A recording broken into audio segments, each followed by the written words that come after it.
अस्सलाम वालेकुम, welcome to Nawal Sudhu library channel. तो बढ़ते हैं अपने नावल की तरफ।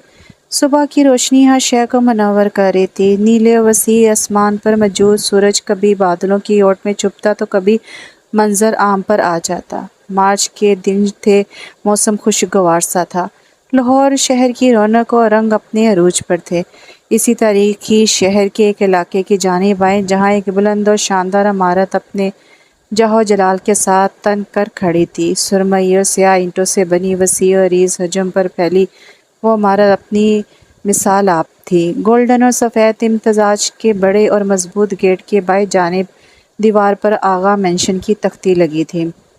इसी मेंशन की एक बालकोनी की जानिब आए जो सरसब्द और शदाब बागीचे के एन ऊपर मौजूद थी। मुंडेर पर कोई 19 साला लड़की तकरीबन लटकी हुई थी। नारंगी रंग के फूलदार शलवार कमीज जिसके साथ गहरे सुरख रंग का दुपट्टा गर्दन से होकर दोनों तरफ में आगे की तरफ लटक रहा था। भूरे घुंघराले बाल कमर को छूती चुटिया में मुकीद थे। शरबती रंग की बड़ी बड़ी आंखें जिनमें शरारती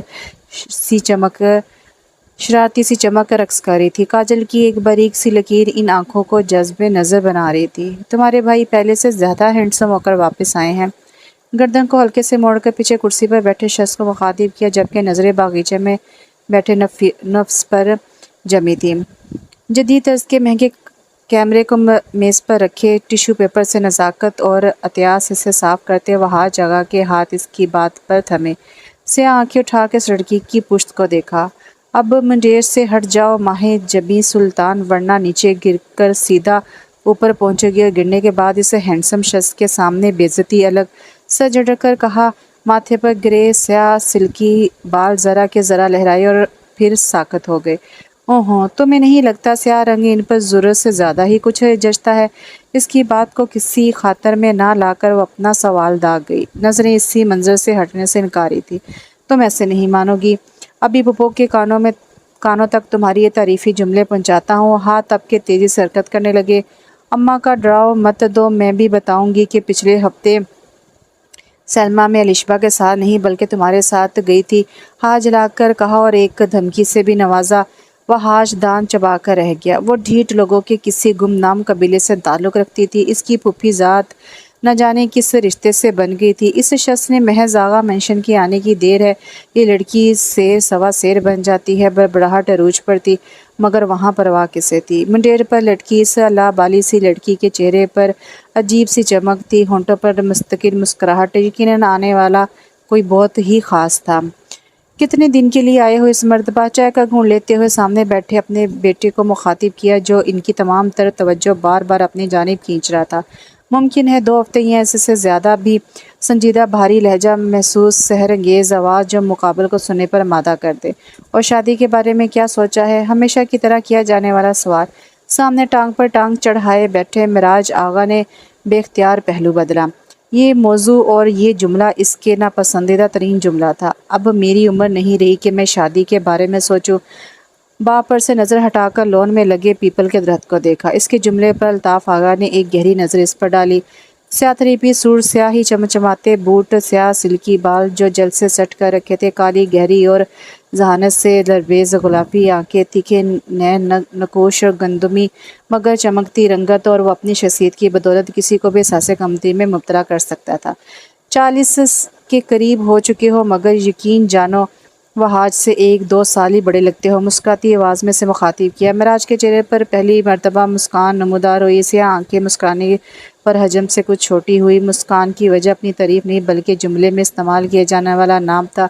वह आ जागा, इसका सौतेला भाई, मगर सगे भाइयों से कहीं ज़्यादा।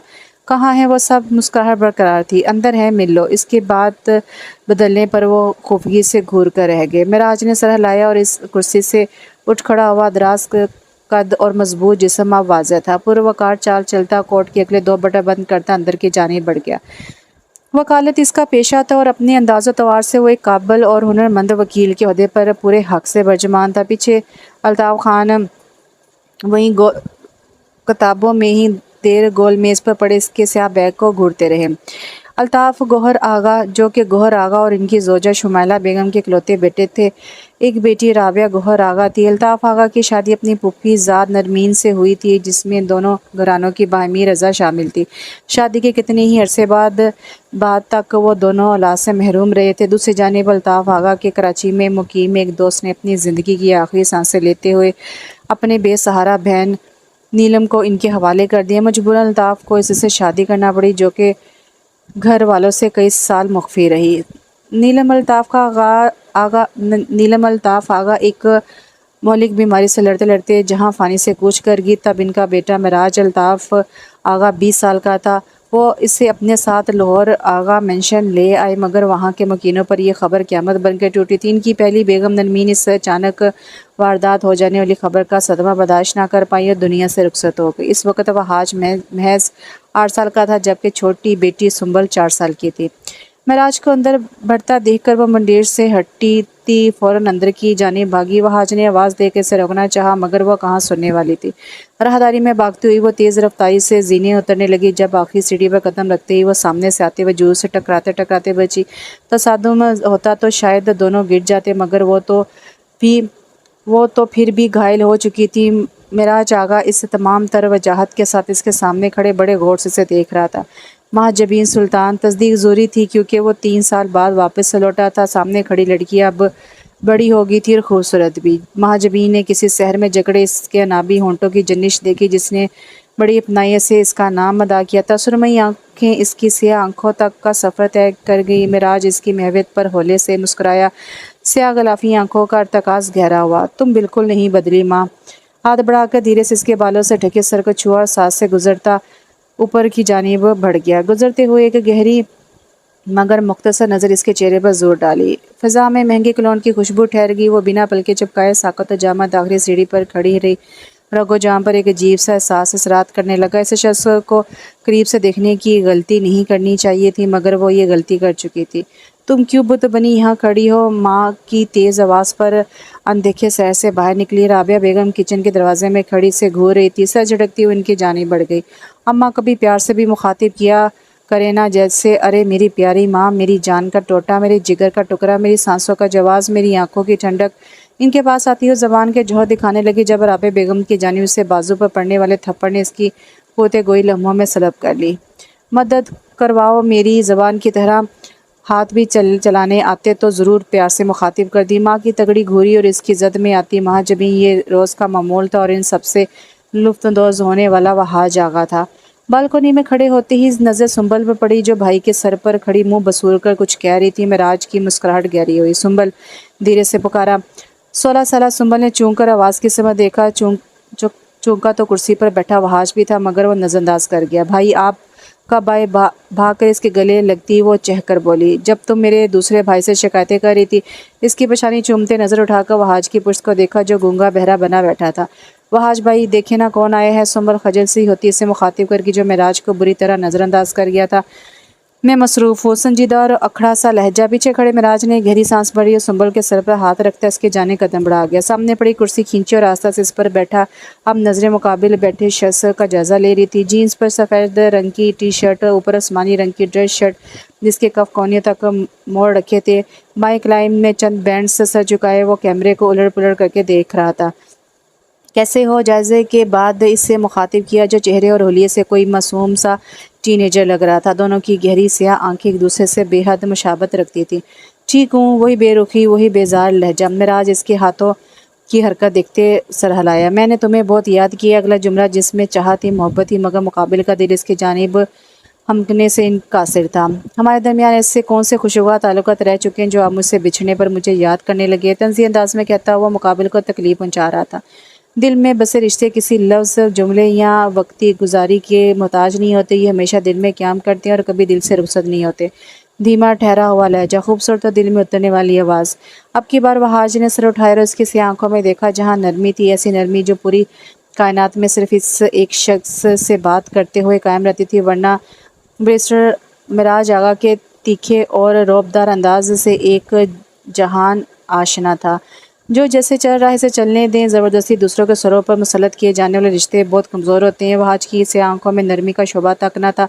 महराज ने एक बोझा सांस खारिज की। इसके अल्फाज घुटन का एहसास बढ़ा रहे थे। चंद लम्हे से दिखता रहा, फिर कुर्सी से उठता थक के कदमों से अंदर की जानिब बढ़ गया। पीछे बैठे नौजवान लड़के की आंखों में आंसू चमके थे। किसी अपने को याद करके दिल में दर्द की एक लहर दौड़ गई थी। आगा मेंशन आते ही महराज खुश था। इससे एक प्यारा सा भाई और एक छोटी सी बहन मिल गई थी। इसके लिए बड़ा मगर वक़्त इसके लिए वक़्त इसके लिए बुरा साबित हुआ। नरमीन बेगम के जाती हर शख्स ने कसूरवार इस 20 साल के नौजवान को ठहराया था। इसके नाम के साथ मनहूस का लेबल चिपका दिया। ऐसे माहौल और ऐसी बातों का सबसे ज़्यादा असर वहाज ने लिया था। और गुजरते दिन के साथ इसके मासूम दिल में महराज के लिए नफ़रत और बढ़ने लगी थी। महराज इसके करीब होने की कोशिश करता तो बुरी तरह धुतकार दिया जाता। ये नफ़रत आज भी ज़िंदा थी। आज भी इस शख्स का चेहरा देखकर अपनी माँ के चले जाने का गम ज़िंदा हो जाता था। इसे लगता था कि अगर महराज इनकी ज़िंदगी में ना आता तो इसकी माँ आज इसके साथ होती। मेंशन के लाउंज में भरपूर रौनक थी। सोफे पर अल्ताफ़ साहब इनके दाएं जाने महराज बैठा था। स्याह कोट उतारे वो महज सफ़ेद ड्रेस शर्ट में मलबूसा जिसके कफ कोनी तक मोड़े रखे थे। करीब पड़े सोफे पर आबे बेगम बैठी थी। महराज से कुछ फितरी सी खार इन्हें भी थी, मगर वो अल्ताफ़ की खातिर चुप का रोज़ा रखे हुए थी। ये आप मेरे लिए लाई हैं? सुंबल की चहती आवाज़ हर तरफ गूंज रही थी। हाथों में आई पैड थामने रखा था जिसे वो मुख्तलिफ जावियों से देखकर मुस्कुरा रही थी। महराज ने इसके चेहरे पर रौनक देखती आसा से सर को जनिश थी। सामने लगे सोफे पर वहाज और माजबीन बरजमान थे। एक दुनिया जहां से बेजात तो दूसरा दुनिया जहां के रंग चेहरे पर समेटे हुए था। ये कैमरा वहाज के लिए है। बैग से एक नफीस और जदीद तर्ज का कैमरा बाहर निकाल कर मेज़ पर रखा और भाई को मुखातिब किया। वहाज ने नज़र उठा कर से देखा, दूसरी नज़र कैमरे पर डाली, नज़रें फेर गया। इसका भी कैमरे का शौक़ कभी पूरा नहीं होता। पढ़ाई ज़्यादा ज़रूरी है बरखुदार, ये शौक़ बाद में पूरा कर लेना। अल्ताफ़ साहब ने अचानक फ़ज़ा में पहले फैल जाने वाली घुटन को कम करना चाहा। माजबी ने लब बींच कर इसे टुका दिया, मगर वो नज़रअंदाज कर गया। महराज की नज़रें कैमरे पर मरकूज़ रही। इतनी मोहब्बत से ख़रीदा था इसने। गर्दन मोड़कर आबे बेगम की जानिब सूट बढ़ाया, जिसे उन्होंने शुक्रिया कहकर पकड़ लिया। नज़रों का गहरा इर्तिकाज़ महसूस करते बेख्तियार ही नज़र सामने उठी, जहाँ वो टांग पर टांग चढ़ाए कोनी सोफे के बाजू पर रखे हाथ गाल के नीचे टकाए महबत से इसे देख रही थी। इसके देखने पर बुरखलाकर सीधी हो रही और अपने गुस्से में मुकीद पाँव को देखने लगी। ये माजबीन के लिए सर झटक कर बैग से वर्साची का परफ्यूम निकाला और मेज़ पर रख दी। एक नज़र माजबीन को देखा और नज़रें झुका गया। क्या होता जो पास आने का इशारा कर देते। वो बेसाख्ता बरबराती अपनी जगह से उठी। साथ बैठे वहाज ने चूम कर इसकी बड़बड़ाहट सुनी। तशवीश से इसकी पुश्त को देखा। इसकी आदत थी पसंदीदा चीज़ों को सराहने की, बार बार सराहने की, मगर अब कुछ मामूल से ज़्यादा महसूस होने लगा था।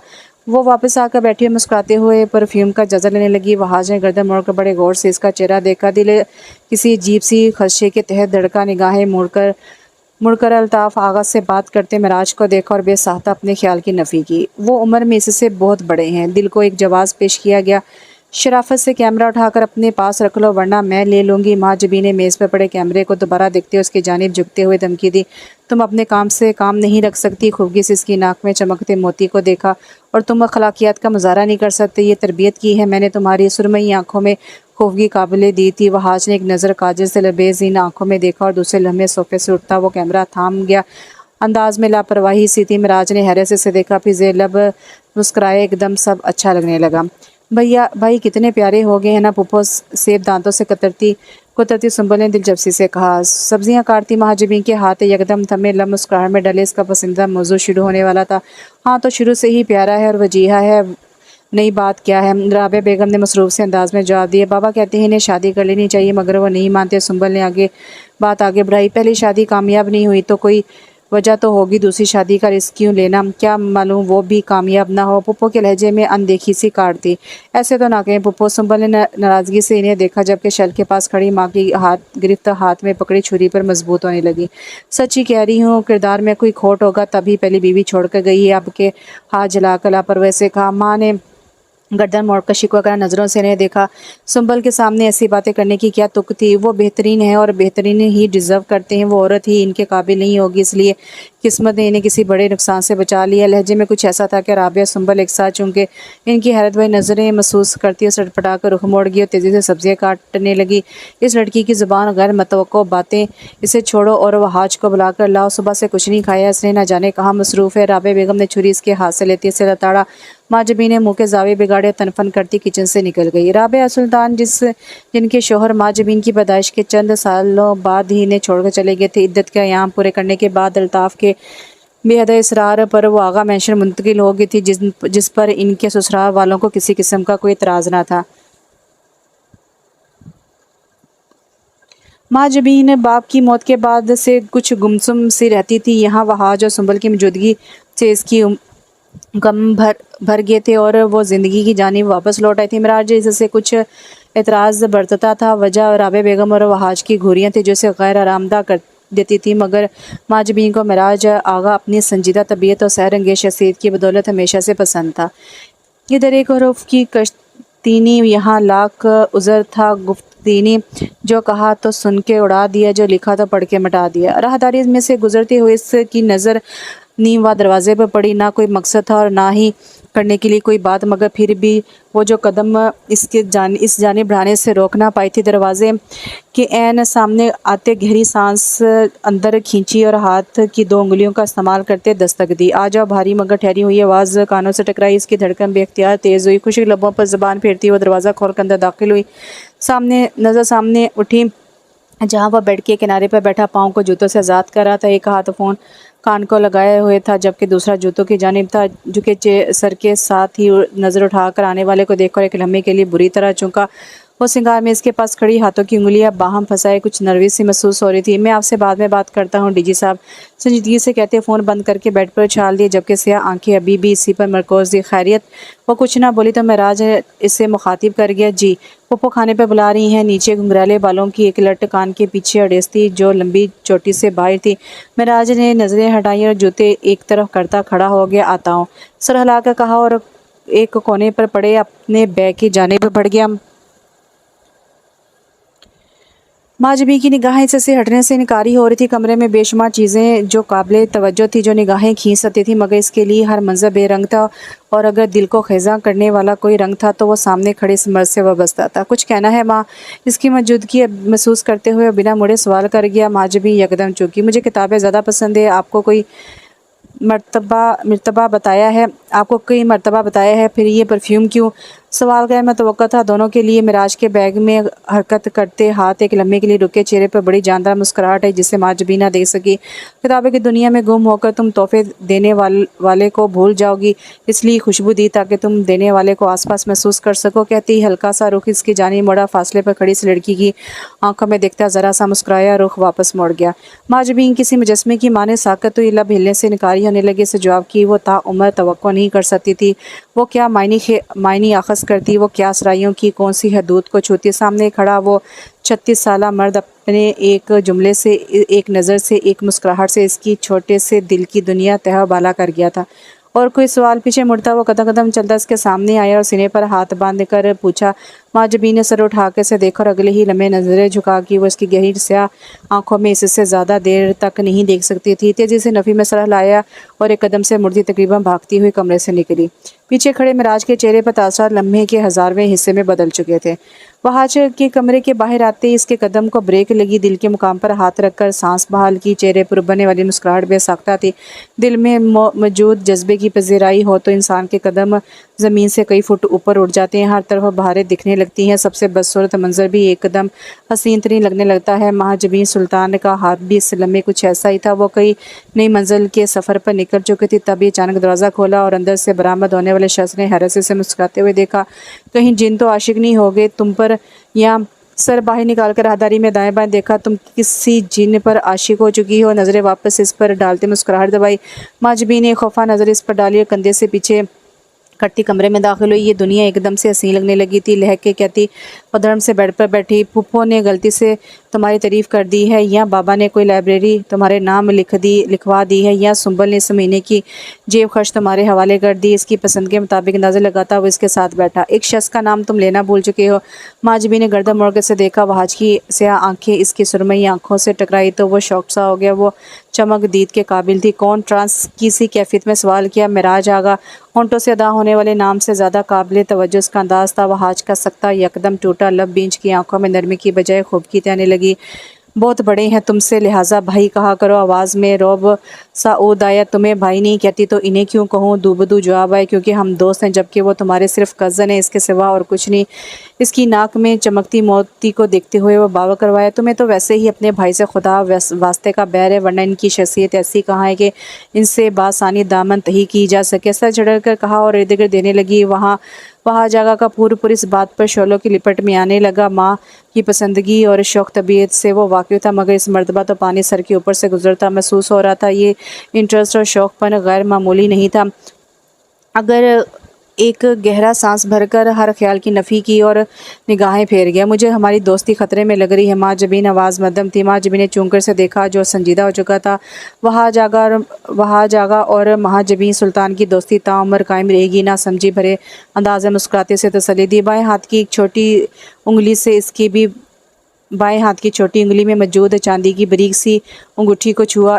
इन दोनों ने बचपन के किसी ज़माने में ये बारीक सी चांदी की अंगूठियां खरीदकर एक साथ पहनी थी। इनके नज़दीक ये इनकी दोस्ती की निशानी थी जिसे वो कभी भी ना उतारने वाले थे। वहाज ने चूंकि इसे देखा, वो नरम मुस्कुराहट के साथ इसे ही देख रही थी, जो जवाबन भी मुस्कुराया। अब उठो। इससे ज़्यादा जज्बातीपन का इजहार मैं नहीं कर सकती। एकदम से उठती वो अपनी असल जुर्म में वापस आई थी। वहाज ने सर उठा के से देखा, नफ़ी में सर लाया। इसके बराबर आते कंधा इसके कंधे से टकराया और होंठों को गोल करता जेबों में हाथ ठूसता बाहर निकल गया। माँ ने आंख छोटी किए से देखा। पल में तोला, पल में माशा हूँ। सर छिड़कती वो भी इसके पीछे पड़ गई। बाहरों की खूबसूरत और पुरसकून दोपहर थी। आगा मैंशन के वसी और सब्ज़ बागीचे में बच्चों की रौनक थी। ठंडी और तेज चलती हवा मौसम को खुशगवार बना रही थी। दरख्तों के पत्ते हवा के जोबन पर हिल रहे थे। बच्चों के मासूम कहके और लड़ने की आवाज़ें हर तरफ गूंज रही थी। एक तरफ पीपल का कदावर दरख्त था जिसकी छांव में एक लकड़ी का बेंच पड़ा था। इस बेंच के ऊपर 20 साल लड़का सिमटा सा बैठा था। नजरें सामने खेलते बच्चों पर थी। स्याह रंग की टी शर्ट, नीली जीन्स और सर पर कैप पहन रखी थी जिससे स्याह घने बाल झांक रहे थे। स्याह गहरी आंखों में संजीदगी हलकोरे ले रही थी। लब एक दूसरे में सख्ती से पेवस्त थे। इसकी और इसकी माँ की वजह से नरमीन हमें छोड़कर चली गई। इसे इस घर में रहने का कोई हक नहीं। कराची से आया है तो कराची वापस भेज दें। कारदा नफरत में डूबा लहजा, मेरा बेटा मेरे साथ रहेगा, किसी को इतराज़ नहीं होना चाहिए। बाप की हमायत और मोहब्बत भरा लहजा, मैं कानून पढ़ना चाहता हूँ।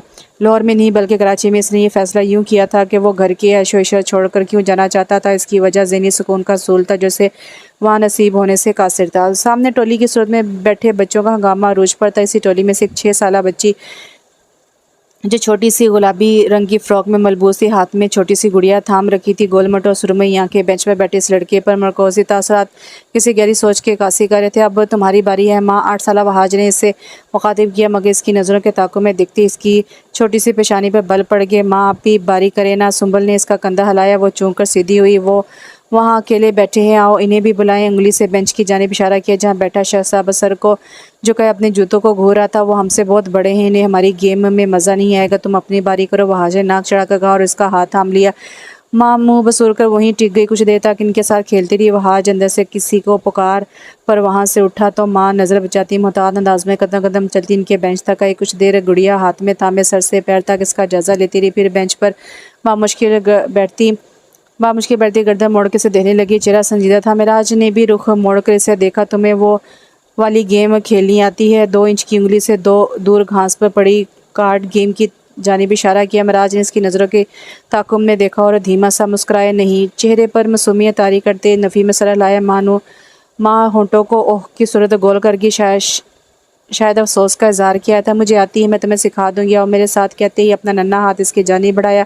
मिराज ने एक नज़र इसके घुंघराले बालों की 2 बोनियों को देखा, दूसरी नज़र अपनी तरफ बड़े हाथ पर डाली। मुस्कुरा कर इसका हाथ थामा और धीरे से चूमा। माँ जबी बहुत अच्छी है, सर को खम देते झुककर इसकी सुरमई आंखों में देखते हुए कहा। और माँ जबी को पहली मरतबा अजनबी सा लड़का अच्छा लगा था। वो खिलखिलाकर हंस दी। माँ जबी माँ हम तुम्हारा इंतज़ार कर रहे हैं। वहाँ जो ना जाने कब वहाँ आया था। माँ को इसके साथ देखकर तनफन करता है इन तक आया। चेहरे पर शराब की परछाई थी। ये भी हमारे साथ खेले, माँ ने कहना चाहा, मगर वो इसकी बात सुने बगैर इसका हाथ मिराज के हाथ से निकालता इसे बेंच से खड़ा कर गया। चलो इसे अपने से एक कदम आगे चलने को कहा। मिराज खामोशी से ये सारी कार्रवाई देखता रहा। वहाँ आगे बढ़ने लगा फिर रुका, वहाँ आज आगे बढ़ने लगा फिर रुका। एक कदम पीछे लिया और मुड़कर से देखा। माँ सिर्फ मेरी दोस्त है, दांत पीस कर कहा और 33 कदमों से आगे बढ़ गया। पीछे बैठा मिराज अब खामोश नजरों से इन दोनों को देख रहा था जो आवाज़ बुलंद झगड़ने में मसरूफ थे। क्या ज़रूरत थी अल्ताफ़ भाई? चाय की ट्रे मेज़ पर रखते हुए राबिया बेगम ने भाई को मुखातिब किया। अल्ताफ़ आगा ने फ़ोन से सर उठा के एक नज़र चाय की ट्रे को देखा। फ़ोन एक तरफ रखते हुए आगे बढ़कर एक कप उठाया। 2 से 3 हफ्तों में मिराज वापस चला जाएगा। चाय का घूंट लेते बात का आगाज़ किया। राबिया बेगम ने संजीदगी से सर हिलाया। मैं चाहता हूँ तुम इसके लिए कोई अच्छा सा रिश्ता ढूंढो। एक नज़र साथ बैठी बहन को देखकर वो मुद्दे की बात पर आई। इनकी बात सुनती राबिया बेगम ने चूम कर इन्हें देखा। पहली शादी खुशाइंद नहीं रही भाईजान, क्या दलील है कि दूसरी शादी ताउम्र चलेगी? गला खंकार कर कहती वो लब बींच गई। पहला तजुर्बा अच्छा नहीं तो क्या सारी ज़िंदगी वो तन्हाई में गुजार दे? गर्दन मोड़कर होगी से कहा गया, आपकी भी गलती है, एक बार भी जानने की कोशिश नहीं की आखिर क्या बात हुई जो शादी के 2 माह बाद ही बात तलाक तक जा पहुंची? क्या मालूम मिराज का ही कसूर हो। ज़हन में अटकी बात बिलाकर ज़ुबान पर आ गई। वो कोई आम मर्द नहीं है। राबिया मियाँ बीवी का ताल्लुक कमरे की चारदीवारी से बाहर निकल जाए तो हर एक के लिए मौजू बन जाता है। इसने अपने रिश्ते का, अपनी बीवी का और अपने और माँ बहन ताल्लुक का भरपूर पर्दा रखा है। वो एक आला ज़रफ़ इंसान है। संजीदगी से कहते हुए वो कप मेज़ पर रख गए। राबिया बेगम ने बेहद गौर से इनकी बात सुनी। क्या मालूम बात ही ऐसी हो कि इसे सबके सामने करने से मिराज के किरदार पर कोई बात आए। अज़ली काट अब भी बाकी थी। अल्ताफ़ आगा की पेशानी पर लात बल पड़े से पहले कि वो कुछ कहते मिराज ने लॉन्च में कदम रखा। एक नज़र दोनों को देखा, धीमे लहजे में सलाम किया और ज़ीने फलांगता ऊपर की जानिब बढ़ गया। अल्ताफ़ आगा की पुरसोच निगाहों ने आखिर तक इसका पीछा किया। जल्द से जल्द कोई मुनासिब रिश्ता ढूंढो राबिया, मैं अपने बेटे की ज़िंदगी यूँ बर्बाद नहीं कर सकता। एक नज़र बहन को देखते बाद मुकम्मल के सोफ़े से उठ खड़े हुए और सोफ़े से खड़े होते वॉकआउट कर गए। दूसरी शादी भी नाकाम हुई तो इल्ज़ाम तो मेरे ही सर आएगा। रिश्ते मैंने करवाया था और वो मासूम हमेशा की तरह बरीज़ ज़िम्मा हो जाएगा। नोज से कहती वो सर झटक गई। लॉन्च अब वीरान हो चुका था। बेड पर नीम दराज वो मुख्तलिफ फाइलों में सर दिए बैठा था। वकालत की डिग्री के बाद प्रैक्टिस के शुरू के दिन थे। वो हर तरह से एक बेहतरीन वकील के तौर पर अपना आप मनवाना चाहता था। चल लम्बे सिर के जब कमरे का दरवाज़ा खोला और फ़ोन कहाँ से लगाए वो अंदर दाखिल हुई। महराज ने सर उठाकर से देखा। वो नाइट ड्रेस में मलबूस थी। डाई किए गए बाल जो मुश्किल कंधों को छूते थे, सुर्ख और सफ़ेद रंगत और तीखे नैन नुक्श। वो एक खूबसूरत लड़की थी। हाथों पर शादी पर लगाई गई मेहंदी के आसार अब भी मौजूद थे। ज़मीन मिराज आगा जिससे मिराज की मुलाकात अपनी माँ की ख़ानदान की किसी तकरीब में हुई थी, वो इन दोनों कराची में मौजूद था, लिहाजा तकरीब में शिरकत कर बैठा। मगर इसकी खाला ने इसकी मुलाकात को आखिरी ना रहने दिया बल्कि अपनी बेटी ज़मीन के लिए इसका रिश्ता गाड़ दिया। ज़मीन दौरे हाजिर की एक पुरतमाद और आज़ाद ख्याल लड़की थी। मिराज को इस रिश्ते पर एतराज़ ना हुआ था। अल्ताफ़ की रजामंदी के लिए वह सादगी से निकाह कर चुका था। मगर ठीक है साइम, तुम कल वक़्त पर घर आ जाना, हम एक साथ चले जाएंगे। सिंगार में इसके सामने खड़ी वो एक हाथ से चीज़ों को तरतीब रख रही थी जबकि दूसरा हाथ फ़ोन में थामे हुए था। कुछ देर बात करके इसने फ़ोन बंद किया और हाथों पर नाइट क्रीम लगाने लगी। कहाँ जाना है कल? मिराज के लहजे को सरसरी रखने की कोशिश की। एक फैमिली फंक्शन है, सब रिश्तेदार वहाँ इकट्ठे हो रहे हैं, मसरूफ़ से अंदाज में बताया। सुनन, तुम्हें मेरे साथ जाना चाहिए, क्या ख्याल है? नरम मुस्कुराहट और धीमा और ठहरा हुआ लहजा। तुम मसरूफ़ होते हो, मैं साइम के साथ चली जाऊंगी, इसकी कंपनी वैसे भी मुझे बोर नहीं होने देती, संजीदगी से कहती। आखिर में वो मुस्कुराई। मिराज की मदद मुस्कुराहट सिमटी। एक नाम महरम लाबाली नौजवान की तारीफ़ अपने बीवी के मुँह से अच्छी ना लगी। वह साइम मुझे कुछ ख़ास पसंद नहीं है, इसकी शौक तबीयत नज़र को अच्छी नहीं लगती। फ़ाइल पर सर झुकाकर सर लहजे में कहा। नरमीन बल खाकर इसके जानिब मुड़ी, माथे पर तेवरी थी। तुम एक रवायती मर्द की तरह क्यों रद्द-ए-अमल ज़ाहिर कर रहे हो मिराज? वो मेरा बचपन का दोस्त है, मुझे इससे कोई मसला नहीं और हमारी ये दोस्ती ताउम्र रहेगी। मैं तुम्हारी इस राय को सर आंखों पर चढ़ाकर इससे मिलना नहीं छोड़ सकती। सर लहजे और दो टोक अल्फाज में वो बहुत कुछ बावर करवा गई। मिराज ने स्याह गलाफी आंखें उठाई, एक हाथ कमर पर टकाए वो इसके सर पर खड़ी से घूर रही थी। मैं कोई पाबंदी नहीं लगा रहा ज़मीन,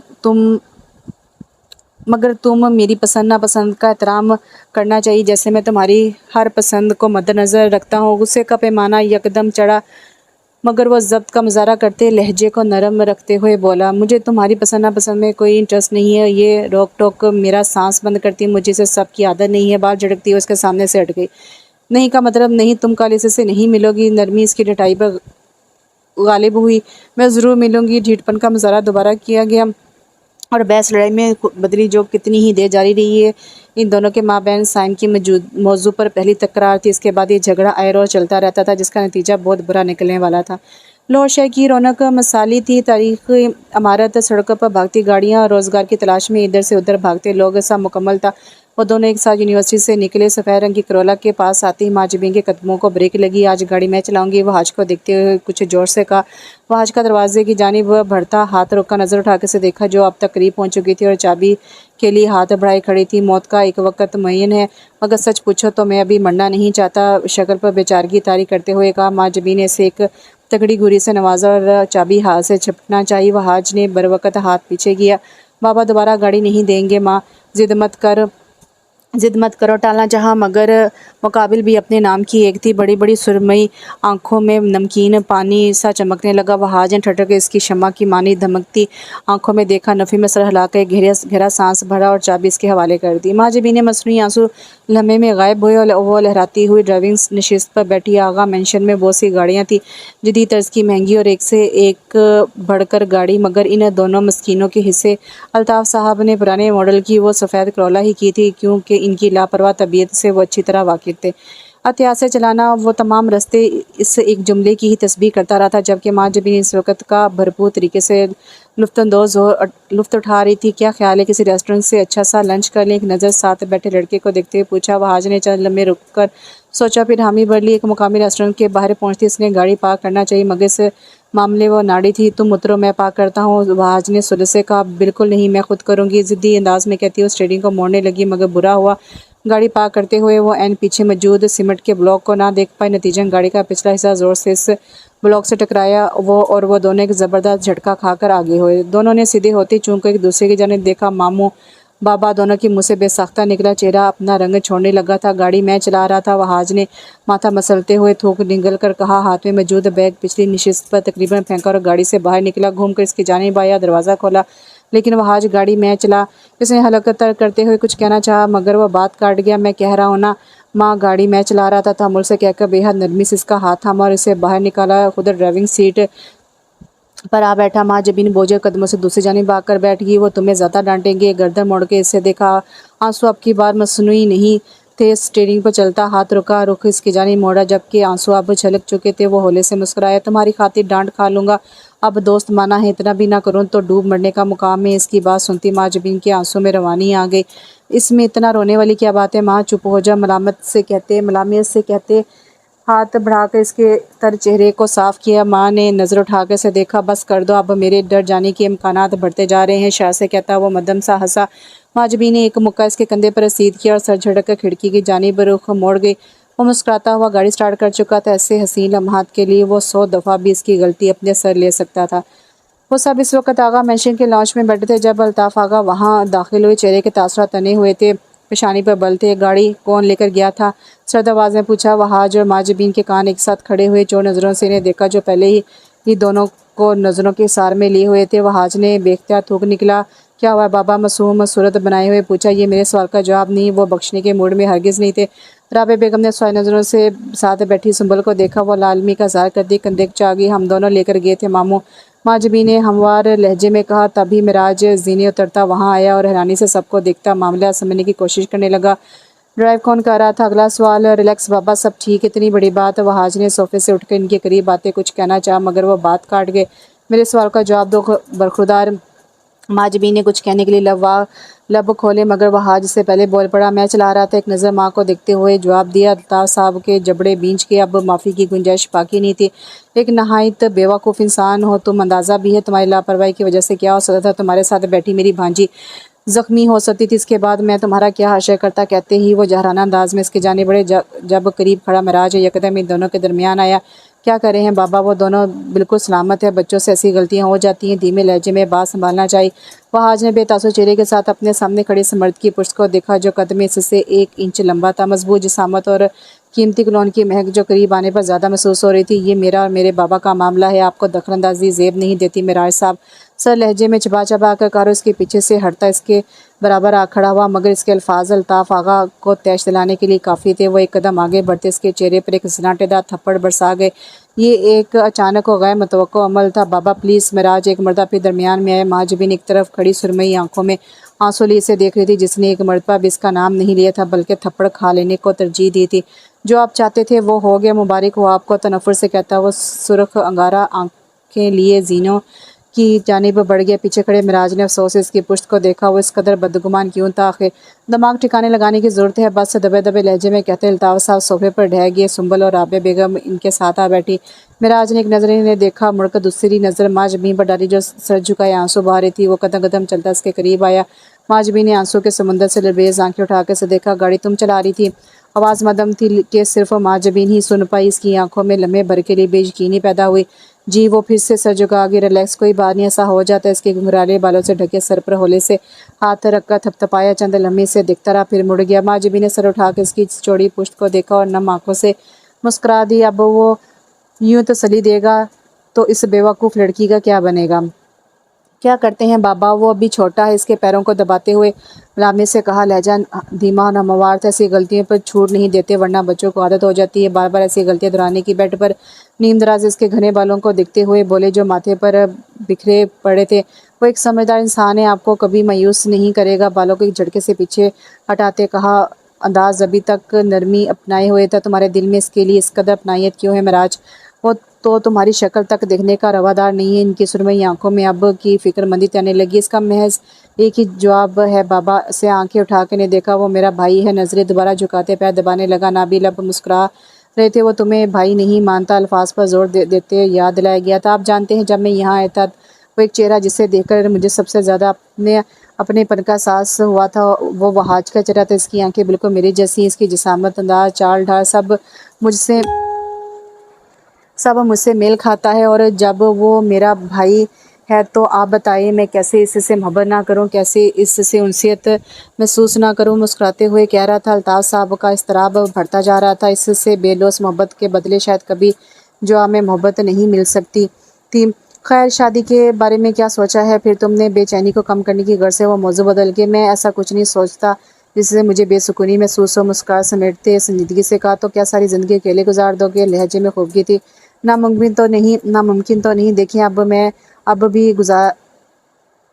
भी गुजार रहा हूँ, आगे भी गुजर जाएगी। हल्का फुल्का सा अंदाज अपनाया है। तुम ऐसे नहीं मानोगे, लगता है तुम्हारे साथ ज़बरदस्ती करनी पड़ेगी। बड़बड़ाते हुए आंखों पर बाजू रख गए। मेरा चंद लम्हे ने देखता रहा, फिर सर झटक गया। ऐसे कैसे ज़बरदस्ती कर लेंगे?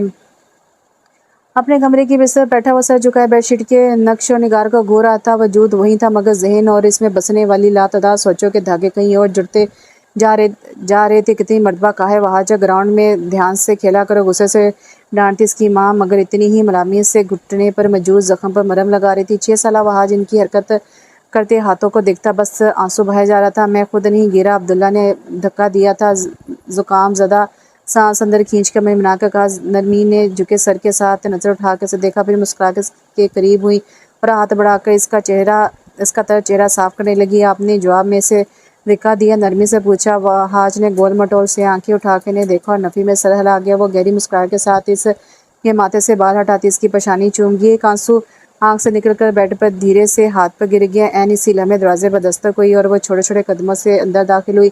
वह आज इस रात से आंखें साफ कर गया और दोबारा नज़र उठा के से देखा, जिसकी चाल में वाज़ा शर्मिंदगी थी, वरना वो इस कदर सुकून से कहाँ इसके कमरे में दाखिल होती थी।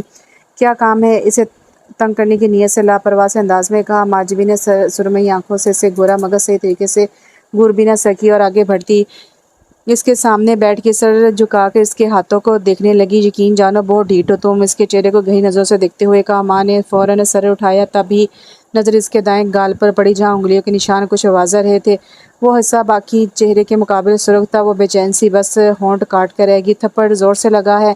गाल पर नज़रें जमाए आशा से कहा, मर्द को दर्द नहीं होता? वहाज ने चेहरे पर आशा से हाथ फेरते गर्दन अकड़ा कर कहा। माँ ने गौर से इसकी आंखों में देखा जो इसके अल्फाज और तासरात का साथ नहीं दे रही थी। वो खामोशी से उठती हुई कमरे से बाहर निकल गई। कुछ देर बाद वापस आई तो हाथ में एक ट्यूब थी। देखो माँ, ये टिपिकल हरकतें हम दोनों को जेब नहीं देती। इसके हाथ में ट्यूब देखता हुआ बेसाख्ता पीछे हुआ बैठा। खामोशी से अपनी जगह पर बैठो। अपनी इससे डांटने के अंदाज में बाजू से खींचकर वापस इसी जगह पर बैठाया। करीम उंगली पर लगाने लगी। इसके अंदाज से वहाज को बेसाता कोई याद आया था, कोई अपना, कोई बेहद करीबी। कहा भी था तुम्हें ज़्यादा डांट पड़ेगी। बेहद तवज्जो से करीम लगाते हुए कहा, अगर तुम रोज़ इसी तरह मरहम लगाने का वादा करती हो तो मैं रोज़ एक थप्पड़ खा सकता हूँ। माँ ने गाल से नज़र हटाकर इसकी आंखों में देखा जहाँ वाज़ह शरारत थी। इससे मैं दोस्ती की अजीम मिसाल समझूँ। नज़र वापस मोड़ते नाक चढ़ाकर कहा। वाज बेख्तियार मुस्कुराया।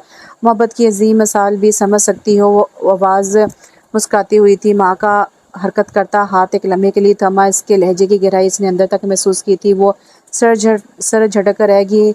इनसे इतनी नफरत क्यों करते हो? दानास्ता तौर पर बात का रुख मोड़ा। किनसे? वो भी होश में आता सादगी से पूछने लगा। मिराज आगा।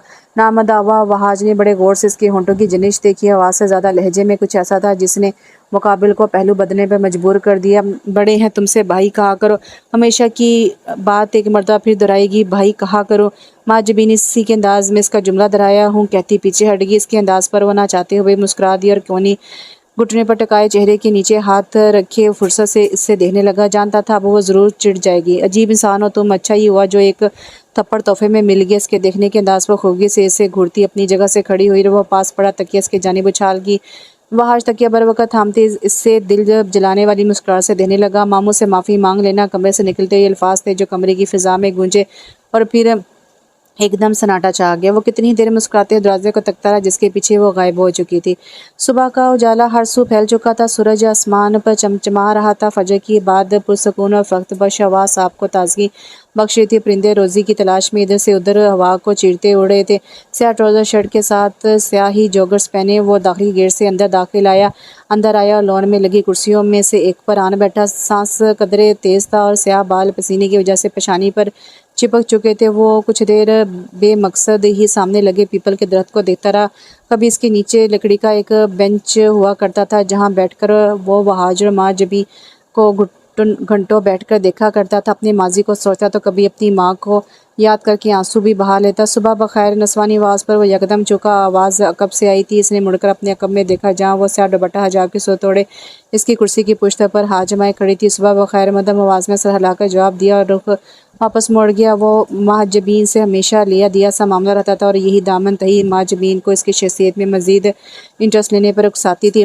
क्या मैं यहाँ बैठ सकती हूँ? कुछ देर कशमकश में खड़े रहने के बाद आस्ता से सवाल दागा। मिराज ने तिरछी नज़रों से साथ बड़ी कुर्सी की जानिब देखा और सर हिला गया। वो मुस्कुराती उसके पहलू में फासले पर आ बैठी।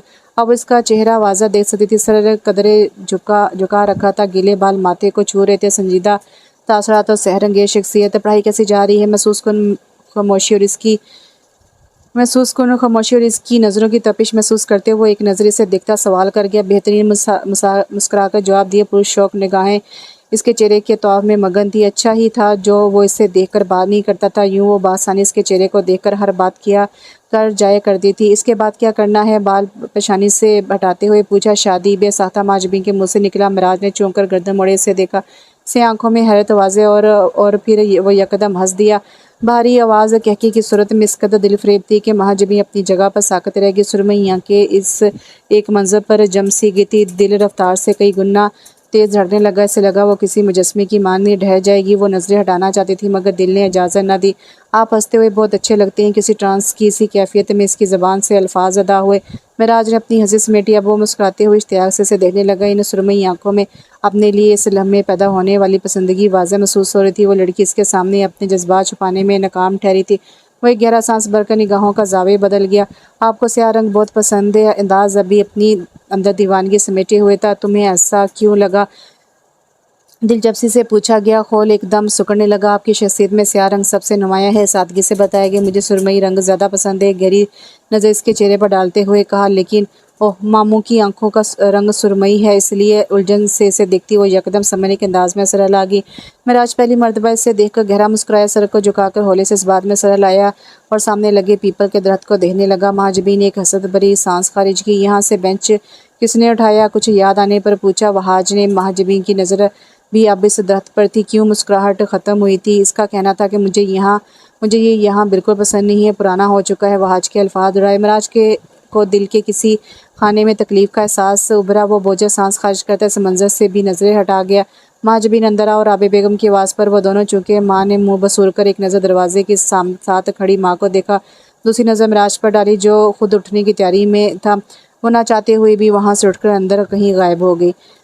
माँ आप ये किताब उधार देने में आखिर क्या जाता है? सुंबल ने मुंह बसुर्ग से देखा जो मूंगफली के दाने यकबार दीगर उछाल उछाल कर मुंह में डाल रही थी। दिल मांग लेती तो ज़रूर देती, मगर यहाँ मामला किताब का है और वो भी मेरी पसंदीदा किताब। अंदाज लापरवाह था। वो दोनों राहदारी में चलती हुई निचली मंजिल की जानिब बढ़ रही थी। मैं लेकर भाग नहीं जाऊंगी, वापस आके पास ही आना। इसके हाथ से चंद दाने लेकर मुंह में डाले। कुछ और मांग लो सुंबल में, मगर मेरे कलेजे पर हाथ ना डालो, डरमाई अंदाज में कहती। वो आखिर में हंसती। सुंबल महज जल भुनकर रह गई। आगे पीछे सीढ़ियाँ उतरती वो लॉन्च में दाखिल हुई, जहाँ राबिया बेगम किसी औरत के साथ बातों में मसरूफ़ थी। वो दोनों भी सलाम करती जानी पड़े। सोफे पर जगह संभाल गई। लड़की अमेरिका से वकालत की डिग्री लेकर आई है, वहाँ कोर्ट मैरिज की थी, मगर ज़्यादा देर ना चल सकी। अब यहाँ वापस आई है तो उसके घर वाले कोई मुनासिब रिश्ता ढूंढ रहे हैं। खालदा आपा ने महसूस लबो लहजे में हाथ हिला कर आगाह किया। इन्हें दूसरी शादी पर कोई इतराज़ तो नहीं है ना आपा? राबे बेगम ने बिस्किटों से सजी एक रकाबी इनकी जानिब खिसकाते हुए पूछा। अरे नहीं राबिया, ना उन्होंने कुछ छुपाया और ना ही हमने सब साफ साफ बता दिया गया है। लड़की खूबसूरत भी है, मेराज से उम्र में वो 1-2 साल ही छोटी होगी। मैं तो कहती हूँ कि दोनों का जोड़ बिल्कुल मुनासिब है। माँ जबीन जो बेजारी से मूंगफली के दाने चबा रही थी, मिराज के नाम पर बुरी तरह ठटकी। सुरमई आंखें उठाकर कुछ बेयकीनी से अपनी माँ को देखा। ठीक है, मैं आज अल्ताफ़ भाई से बात करती हूँ, बस जल्द जल्दी ये रिश्ता हाँ करवाओ। मुस्कुरा कर कहती है वो कुछ पुरजोशी से बोली। कंधों पर ये एक भारी जिम्मेदारी थी जो अल्ताफ़ आगा ने डाली थी। सुंबल खुशी से चहकर फूफो के साथ चिपक गई। खालदा आपा लड़की की शान में और भी कसीदे पढ़ रही थी, जिसे वो दोनों इंटरेस्ट से सुन रही थी, जबकि महाजबी सोफे पर साकत बैठी थी। ज़हन में झक्कड़ से चलने लगे थे ये लम्हा, ये वक़्त, इसके मुतालिक तो इसने कभी सोचा ना था। इससे क्या मालूम था ये घड़ी किसी क़यामत की मानिंद इसके सर पर सवार हो जाएगी। खैर से महाजबीन की पढ़ाई कहाँ तक पहुँची?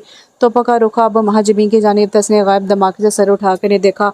आपा की बात का जवाब दो महाजबीन। राबिया ने इसकी गायब दमागी तो महसूस करते हुए डांट कर कहा। इसकी खाली खाली नज़रों से अपनी माँ को देखा कि झटके से सोफे से खड़ी हुई अंदर की जानिब बढ़ गई। खालदा आपा खफीफ सी होकर राबे बेगम को देने लगी। लगता है तबीयत कुछ ख़राब है, मसनूई सी मुस्कुराहट के साथ जवाब देती वो बात बदल गई। अपने कमरे में बेड की पाइंती पर बैठी वो सर झुकाई हुई थी। गहरे नीले रंग की फूलदार शलवार कमीज के साथ, जिसके साथ सुर्ख आंचल एक तरफ पड़ा, अपनी बेकदरी पर रो रहा था। आंसू टप टप आंखों से होते हुए गोद में गिरे थे। दोनों हाथ बेड की चादर को सख्ती से थामे हुए थे। माजबीन बहुत अच्छी है, इसे वो जुमला आज भी याद था। वो कभी भूल नहीं पाई थी। वो नज़रें, वो मुस्कुराहट, नन्हे हाथों पर वो मोहब्बत भरा लम्स, इसे सब याद था। वो आज भी इससे चंद लम्हे पहले हुए किसी वाक़ये की तरह महसूस कर सकती थी, मगर आज दिल किसी अनजानी एहसास के तहत धड़क रहा था। वो एहसास जो कभी पहले महसूस नहीं किया गया था। एकदम से दरवाज़ा खुला और राबे बेगम अंदर दाखिल हुई। मेहमानों की मेज़बानी के ये कौन से आदाब हैं जो मैंने तुम्हें सिखाए हैं? महाजबीन सुल्तान इसके सर पर खड़ी हुई से सवाल करने लगी। महाजबीन के वजूद में कोई जनिश न हुई। महाजबीन सवाल का जवाब दो, अब की बार बुलंद आवाज़ हुई।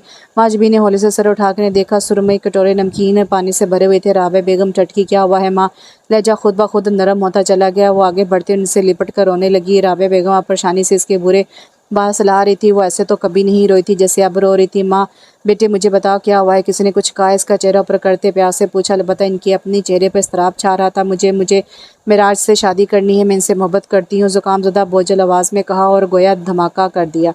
राबा बेगम साकत हुई, आंखें बेयकीनी से फैल गई। इन्हें अपनी समातों पर शुबा हुआ। चंद लम्हे इसका चेहरा इस उम्मीद के साथ तकती रही कि आया वो अपना बयान बदले, अपने अल्फाज की तस्दीक कर ले, मगर वो चेहरा उठाए इन्हीं तासरात के साथ इन्हें देख रही थी। वो एकदम से इसे खुद से दूर करेगी। तुम्हारा दिमाग ख़राब हो गया है बेवकूफ़ लड़की। आवाज़ इतनी बुलंद थी कि वो सहम करने देने लगी। अम्मा वो मैंने मनाई, चुप हो जा। तुम्हें पूरी दुनिया में वो एक शख्स ही मिला था ये खराफात पालने के लिए। कुछ उम्र का ही लिहाज कर लेती। तुमसे 15 साल बड़ा है। वो एक नाकाम शादी भुगत चुका है। वो अब इससे बाजू से पकड़कर झंझोड़ रही थी। माजबीन इनके जुमलों पर लब बींच कर अपना बाजू छुड़वाती कमरे से बाहर की जानिब भागी। राबे बेगम सराज से इसके पीछे बड़ी। इससे कुछ बैद ना थी सबके सामने जाकर अपनी ख्वाहिश का ऐलान कर देती। कमरे से निकलकर वह राहदारी में दाखिल हुई। जब आगे से आते वहाज से बुरे तरीके से टकराई। वहाज ने इसे बाजू से पकड़कर गिरने से बचाया। माजबी ने सर उठाकर से देखा। तुम रो क्यों रही हो माँ? परेशानी से इसके सुरमई बड़ी बड़ी आंखों में तैरती आंसू देकर पूछा। तभी राबे बेगम मंजर पर आ गई। वो एक ही चश्मे वहाज का बाजू थाम कर इससे पीछे छुपी। इसके पीछे कहाँ छुप रही हो? ज़रा मेरे सामने। तुम्हारा दिमाग ख़राब हो चुका है, दुरुस्त करो। वो सख्त मुश्तल थी। वहाज ने उलझन भरे भरे तासरा के साथ मामला समझने की कोशिश की। वो अक्सर इनसे बचने के लिए इसके पीछे छुप जाया करती थी, मगर आज कुछ मुख्तलिफ था। हुआ क्या है पुप्पो? एक नज़र साथ लगी महाजबीन को देखते हुए पूछा, जो उसके बाजू को जकड़ कर रखे हुए थी। इससे पूछो क्या कह रही है? मैं तो हैरान हूँ, इसकी ख्वाहिश सुनकर ज़रा शर्म ना आई। ऐसी ख्वाहिश को दिल में रखकर और अब डंके की चोट पर इजहार करिए। वो मुसलसल बोल रही थी, चेहरा गुस्से से सुर्ख पड़ा था। कैसी ख्वाहिश? महाजबीन की मजबूत होती गिरफ्त महसूस करते पूछा। मैं राज को पसंद करती, इससे शादी करना चाहती है। सख्त नज़रों से महाजबीन को घूरते हुए का जुमला तो अदा हो चुका था, मगर वो चंद अल्फाज किसी की दुनिया तह बाला कर गए थे, किसी के जिस्म से झटके से रूह खींच कर ले गए थे, किसी की चाहतों से बनाई गई दीवार दुनिया में क़यामत बर्पा कर गए थे। राबे बेगम ने आगे बढ़ते हुए उसे खींच कर वहाज के पीछे से निकाला और हाथ पकड़ती कमरे में ले जाने लगी। छोड़े अम्मा, हाथ छुड़वाने की सही करते से इसने मुड़कर उम्मीद भरी नज़रों से इसे देखा, जो किसी बेयाबान में कड़ी धूप में खड़े एक मुजस्मे का मंजर पेश कर रही थी। वो चली गई, मगर वो कितने ही पल इस जगह पर बेहिस्सो हरकत खड़ा रहा। मैं राज को पसंद करती है, इससे शादी करना चाहती है। आवाज़ थी कि गोया पिघला हुआ शीशा जो कानों में उंडेल दिया गया था। तुम्हारे भाई कितने हैंडसम हो गए हैं, कितनी मर्तबा का इन्हें भाई कहाकर, उम्र में तुमसे बड़े हैं। बेजान वजूद में जनिश हुई। वो सपाट चेहरे के साथ आजा से मुड़ा, तेज कदम उठाता नीचे की जानी बढ़ गया। राहदारी में मौजूद एक कमरे के खुले दरवाजे को किसी ने बहुत आसगी से बंद किया। राहदारी बिल्कुल खामोश थी, किसी तूफान से पहले आने वाली खामोशी की तरह। डाइनिंग हॉल में रात के खाने का दौरा था। सब महवत से खाना खा रहे थे। फिजा में कांटों चमचों की आवाज़ गूंज रही थी। सरबराही नशिस्त पर अल्ताफ़ साहब, जबकि दाएं जानिब राबे बेगम, बाएं जानिब मिराज इसके साथ सुंबल बैठी थी। राबे बेगम के साथ वाली कुर्सी जहाँ मोमन महाजबीन बैठती थी, आज वो खाली थी। वहाँ आज आखिर में सर झुकाए बैठा, पूरी तरह से खाने की प्लेट पर झुका हुआ था। अब तबीयत कैसी महाजबीन की? अल्ताफ़ साहब ने खाने से सर उठाकर बहन को मुखातिब किया। बेहतर है, बस सर में दर्द है। राबे बेगम की जानिब से निगाहें चुराई गई। जवाब ने अल्ताफ़ साहब ने सर हिलाया। मिराज ने जो कि सर के साथ ही नज़रें उठाकर सामने लगी कुर्सियों में से एक पर बैठे अपने भाई को देखा, जिसने सिर्फ माजमी के जिक्र पर एक मरतबा सर उठाया था और इसके जिक्र के अख्ताम पर दोबारा सर झुका गया। मिराज भाई, आपके सामान में से किताब ले लूँ? साथ बैठी सुंबल ने बड़े मान से पूछा। मिराज दिल खोलकर मुस्कुराया, गर्दन मोड़कर से देखा। तुम्हें इनकार नहीं कर सकता प्यारी लड़की। वही मध्यम लहजा और भारी गंभीर आवाज़। अल्ताफ़ साहब के चेहरे पर आने वाली मुस्कुराहट बेसाता थी। वहाज ने ज़रा की ज़रा नज़र उठाकर सामने बैठे शख्स को देखा। स्याह रंग की टी शर्ट जिसमें साफ रंगत कुछ और निखरी थी, स्याह घने बाल जो कुछ लापरवाह से थे, स्याह गहरी आंखें और वजाहत की मुजस्सम सूरत। वो मर्द सन्फ मुखालिफ बासानी से शख्स की जानिब मतवज्जो हो सकती थी। अगर एक मर्द होकर इसकी नज़रें ठहर सकती थी तो वो तो एक लाबाली जज्बाती सी लड़की थी। इसका क्या ही कसूर था इन सब में? वो हर चीज़ का होश बोला टिटकी बांधे संजीदा चेहरे के साथ मिराज को देख रहा था। नज़रों की तपिश महसूस करते मिराज ने भी सर उठाया। दोनों की निगाहें मिली और वहाज इस राज से रुख मोड़ गया। तुम्हारी तबीयत तो दुरुस्त है ना वहाज? अल्ताफ़ साहब ने इसके बिखरे हुलिया और गायब दिमागी को फोकस करते हुए सवाल दागा। जी, मुख्तसर जवाब देता हुआ प्लेट पर मजीद जोके से थप्पड़ के बाद से इनके दरमियान पहली गुफ्तगू थी। महाजबीन बहुत जल्द इनकी सुलह करवा देती थी, क्योंकि ये नोक झोंक इनकी ज़िंदगी का खासा था। अल्ताफ़ आगा अक्सर इस पर बरस पड़ते थे, मगर आज सुलह कराने के लिए वो मौजूद ना थी। खाने से फारिग होकर वो अपनी पुप्पो के पीछे बर्शी खाने तक आया था। आपने इसे मारा है? सादगी से सवाल पूछा गया, हालांकि वो जानता था इसे ये पूछने का हक नहीं था। वो माँ थी, 100 दफ़ा मार सकती थी। ना मारती तो इस वक्त अपने मामू के सामने खड़ी वही अल्फाज दोहरा रही होती। मैं क्या मुंह दिखाती अपने भाई को? प्लेटें सिंक में रखती वो संजीदगी से गोया हुई, पसंद कर लेना जुर्म तो नहीं। पुप्पो मजहब भी तो इस बात की इजाज़त देता है। वस्त में पड़ी मेज़ के पास खड़ा वो सर झुकाए इस पर आड़ी तिरछी सी लकीरें खींच रहा था। आवाज़ मध्यम थी। मैं मानती हूँ मजहब इजाज़त देता है, मगर औरत की शख्सियत का एक वक़ार होता है। वो अलानिया तौर पर यूँ अपनी मोहब्बत का इजहार करती अच्छी लगती है। आपकी बात तहम्मुल का मुजाहरा किया गया। पीछे खड़ा वहाज तो लफ्ज़ मोहब्बत पर अटक कर रह गया। क्या वो इस शख्स से मोहब्बत करती थी जिससे इसने दुनिया में सबसे ज़्यादा नफरत की थी? क्या बात पसंदगी की नहीं बल्कि मोहब्बत की थी? और क्या होता अगर वो लड़की मोहब्बत की आग में जलते हुए इश्क का सफ़र भी तय कर लेती? वहाँ आगा अपनी खामोश मोहब्बत और अनगिनत जज्बात का ताबूत लेकर दुनिया के किस कोने में पनाह तलाश करता। फिजा में घुटन का सांस कुछ बढ़ने लगा। इसने हाथ गर्दन तक ले जाकर इसे मसला फिर एक बोझल सांस हवा के सबुर्द की और शिकस्ता कदमों से बाहर निकल गया। ये कैसी आजमाइश थी? वो समझने से कासिर था। कमरे में ख्वाबनाक सा माहौल था। जर्द बत्ती रोशन थी। बालकोनी की खिड़की पर लगे पर्दों ने से मुकम्मल तौर पर ढका हुआ था। बिस्तर की जानिब बाएं तो वहाँ कोई वजूद गर्दन तक लहाफ ओढ़े करवट के बल लेटा हुआ था। आंखें बंद थी, सांस मध्यम थी। चंद लम्हे सिरके जब दरवाजे पर हल्की सी दस्तक हुई, मजीद चंद लम्हे और दरवाज़ा बगैर आवाज़ के खुलता चला गया। अंदर दाखिल होने वाले वजूद ने पहली नज़र बिस्तर पर डाली और हाथ बढ़ाकर कमरे की तमाम बत्तियाँ रोशन कर दी। गहरा सांस बढ़ा, कदम बैठ की जानिब बढ़ा दिए। माँ ये आवाज़, ये लहजा किसी अपने का था। आंखें ज़ोर से बंद किए लेटी वो पट से आंखें खोल गई, एक झटके से उठी और आने वाले को देखने लगी। वो भी इससे ही देख रहा था, संजीदा मगर गहरी नज़रों से। चंद लम्हे से देखते रहने के बाद माजबी ने एक हाथ आसा से इसकी जाने बढ़ाया। वो इसकी अदा पर बेसाता मुस्कुराया और इसका हाथ नरमी से थामते हुए इसके बराबर आ बैठा। खाना लाऊं तुम्हारे लिए? गर्दन मोड़ के उसे देखा, आंखों में नरमी थी, नहीं भारी बोझल आवाज़। यकीनन वो रोती रही थी। चेहरे से होती हुई नज़र इसके हाथों पर गई जहाँ वो बेदर्दी से मसर रही थी। वो जानता था कि ऐसी हरकत वो इस्तिराब के आलम में करती थी। मत करो। इसके हाथों के दूसरे से जुदा करते हुए कहा, क्या किसी को पसंद करना इतना बड़ा जुर्म है? आंसू से लबरेज आंखें इसके चेहरे पर मरकोज की। वह आज के गले में गलटी उभर कर मधुम हुई। अब उसे क्या बताता? पसंद तो वो भी कर बैठा था, जुर्म नहीं बल्कि जुर्म अजीम कर बैठा था। ऐसी बाहनी मदम लहजे में कहा और इसके दिलकश चेहरे को बगौर देखा। सुरमई आंखें बुखार की हिद्दत से सुर्ख हो रही थी, बाल चेहरे के तराब में बिखरे पड़े थे, काजल की बारीक लकीर आज आंसू के साथ बह निकली थी। तुम मेरी मदद करोगे ना?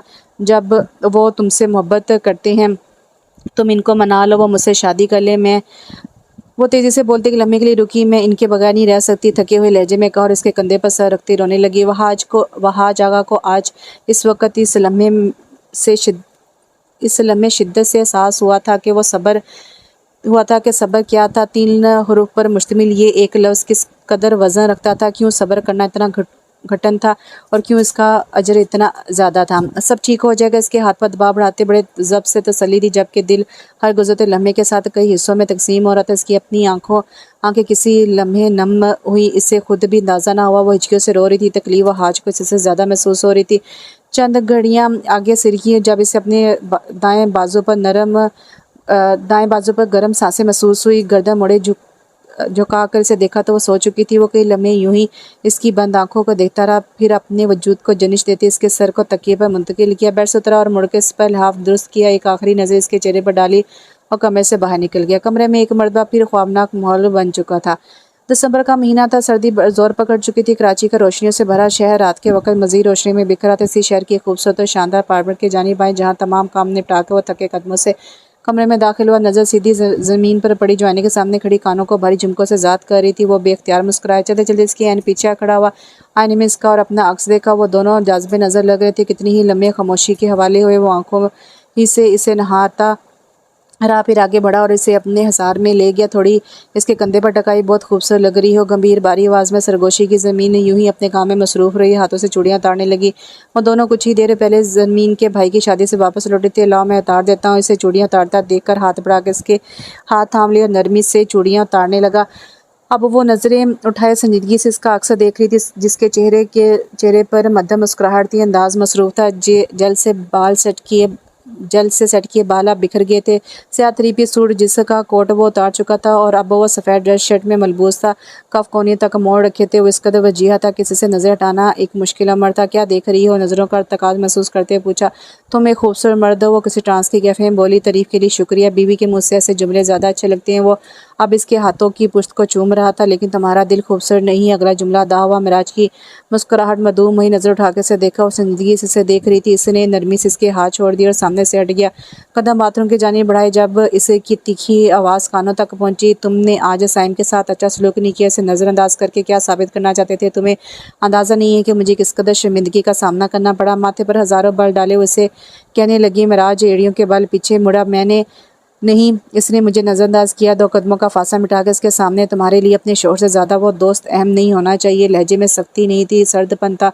बात घूम फिर कर वहीं रुक गई थी जहाँ हर रोज़ की बहस के नतीजे में रुक जाया करती थी। वो सब कुछ ठीक करना चाहता था। कुदरत ने इससे बीवी की सूरत एक रिश्ता नसीब किया था और वो इस रिश्ते को खोना नहीं चाहता था।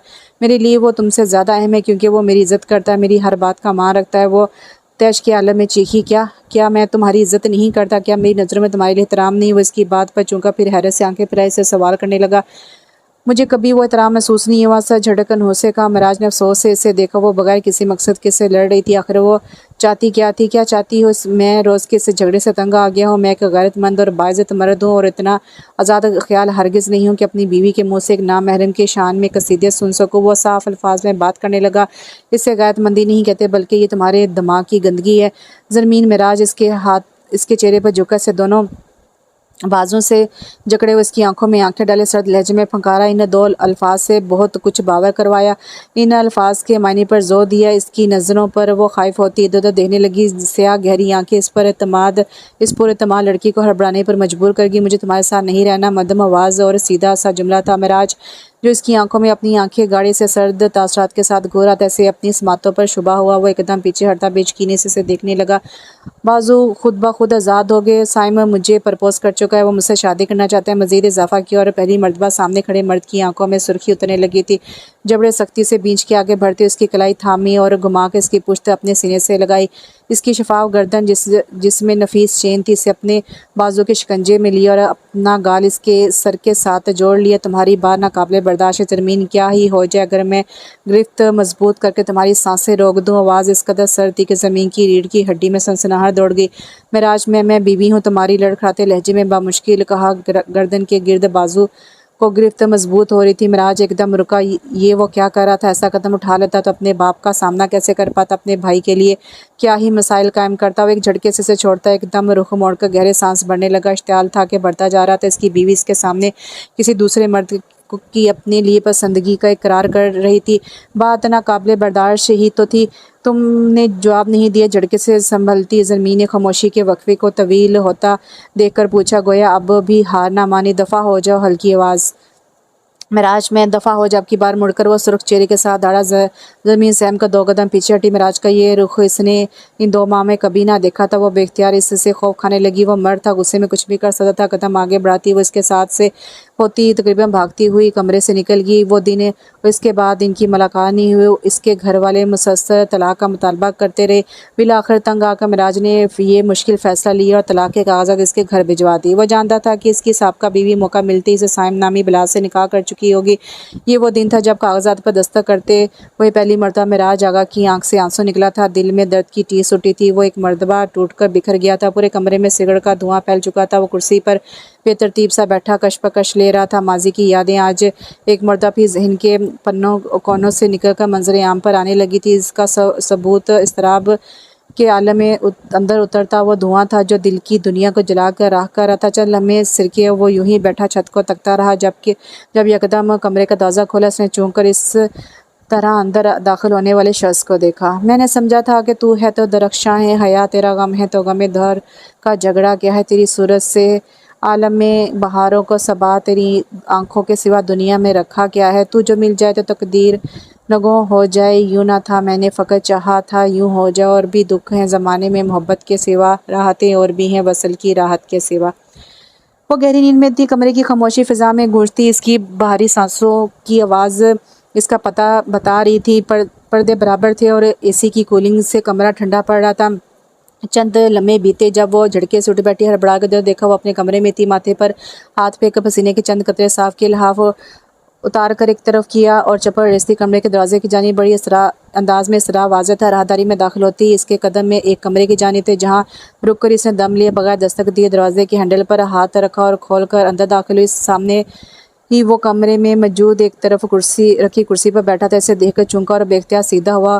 क्लोन और सिगरेट की मिली जुली खुशबू महाजबीन के नथों से टकराई, मगर वो इन सबसे बेनियाज सामने बैठे शख्स को यकटक देखने लगी। दूसरी जाने महराज ने इससे नजरें हटाकर दीवार पर लगी घड़ी को देखा जो रात के 12 बजा रही थी। इसे आंखों ने दोबारा इस लड़की के चेहरे तक का सफ़र तय किया। चेहरे से होती हुई नजरें इसके हुलिये पर रुकी। घुंघराले बाल जो हमेशा लंबी चुटिया में मुकीद हुआ करते थे आज बिखरे पड़े थे। सादा सी शलवार कमीज़ और दुपट्टा बिल्कुल नहीं था। आप मैं लब हिले हलक से आवाज़ बरामद हुई, मगर जो वो कहना चाहती थी वो इतना आसान नहीं था। इस बात का अंदाज़ा इसे इसके सामने आने के बाद हुआ। मैं तुम क्या? वो अब कुर्सी से उठ रहा था, हाथ में सिगरेट अब भी मौजूद था। आप किसी और से शादी कैसे कर सकते हैं? एक नज़र इसके हाथ में मौजूद सिगरेट को देखकर कहा, किसी और से मुराद मुझे किसी से शादी करनी है। झुककर सिगरेट को छोटी मेज़ पर पड़ी एश ट्रे में भुजाया और कदम इसकी जानिब बढ़ाए। आप इस कदर गाफिल नहीं हो सकते, मुझे यकीन है आप गाफिल नहीं। इसको अपनी जानिब बढ़ता देख वो बेख्तियार कह बैठी, जानती हो मेरी पहली शादी नाकाम क्यों हुई। वो 2 कदमों के फासले पर रुका, लहजा संजीदा था। मुझे फ़र्क नहीं पड़ता, इसकी आंखों में देखते मजबूत लहजे में कहा, जबकि हाथों की मुट्ठियाँ भींच ली थी। इसके नज़दीक मैं एक खूबसूरत मर्द था, मगर मेरा दिल खूबसूरत नहीं था। स्याह गुलाबी आंखों में कुछ चमका। महाजबीन को पहली मर्तबा गैर मामूलीपन का एहसास हुआ। कितनी मोहब्बत करती हो मुझसे। एक कदम का फासला सिमटा और इसके ऐन सामने आ खड़ा हुआ। मोहब्बत लफ्ज़ की मोहताज कभी नहीं रही महराज। इसकी सुर्ख पड़ती आंखों में देखकर कहा। महराज पहली बार ठटका। इससे 15 साल छोटी इस लड़की ने इसे नाम से पुकारा था। ये शायद बदतमीज़ी के ज़ुमरे में आता था, मगर इसे अपना नाम ज़िंदगी में पहली मर्तबा अच्छा लगा था। तुम बहुत प्यारी हो माँ। यकटक इसका चेहरा देखते हुए बेख्तियार आगे बढ़ा। फासले सिमटने लगे। महाजबीन घबरा कर दरवाजे के साथ लगी। अब इसके चेहरे के दोनों तरफ में हाथ रख इसके कान के करीब झुका। मेरा नाम दोबारा लो माँ। कान के करीब हुई सरगोशी और इसकी गर्म सांसें वो बहुत करीब से महसूस कर रही थी। बिछी हुई मुट्ठियाँ मज़ीद सख्त हुई, यहाँ तक कि नाखून जिल्द में पेवस्त होने लगी। इस पुरवकार और शानदार से मर्द से वो ऐसी तवक्को कभी नहीं रख सकती थी, जिसे दूर से देखकर ही हवास से सलब हो जाते थे। वो यूं करीब खड़ा होगा तो इस लड़की पर क्या गुजरेगी। मिराज कामती आवाज़ जिसमें इल्तिजा थी, वो यूं ही खामोशी से खड़ा रहा। माजबीन को इसकी खामोशी और कमरे की तन्हाई से खौफ महसूस होने लगा। इसे यहाँ इस वक्त अकेले हरगिज़ नहीं आना चाहिए था। आइंदा किसी नामहरम के कमरे में यूं अकेली रात के सपहर कभी दाखिल मत होना। तवील खामोशी के बाद नहायत सर्द आवाज़ में कहा। माजबीन का चेहरा झुक गया, यहाँ तक कि थोड़ी सीने से जा लगी। तनफ़ुज़ तेज़ होने लगा, रंग सुर्ख पड़ने लगा। इंसान और हैवान के दरमियान एक बारीक सी लकीर है, जिसे तुम नफ्स का नाम दे सकती हो। चेहरा पीछे हटाकर इसके झुके सर को देखा, जो 1 इंच के फासले पर था। माजबीन को सांस लेने में दुश्वारी होने लगी। हथेली पसीने से भीग गई। मुझे आपसे मोहब्बत है। झुके सर के साथ ही जैसे एहतजाज करना चाहा। आवाज़ इतनी मध्यम थी कि महराज बामुश्किल सुन पाया। मोहब्बत से पहले इज़्ज़त का दर्जा होता आता है माँ। मोहब्बत पर समझौता किया जाता है, मगर इज़्ज़त पर समझौता कभी मत करना।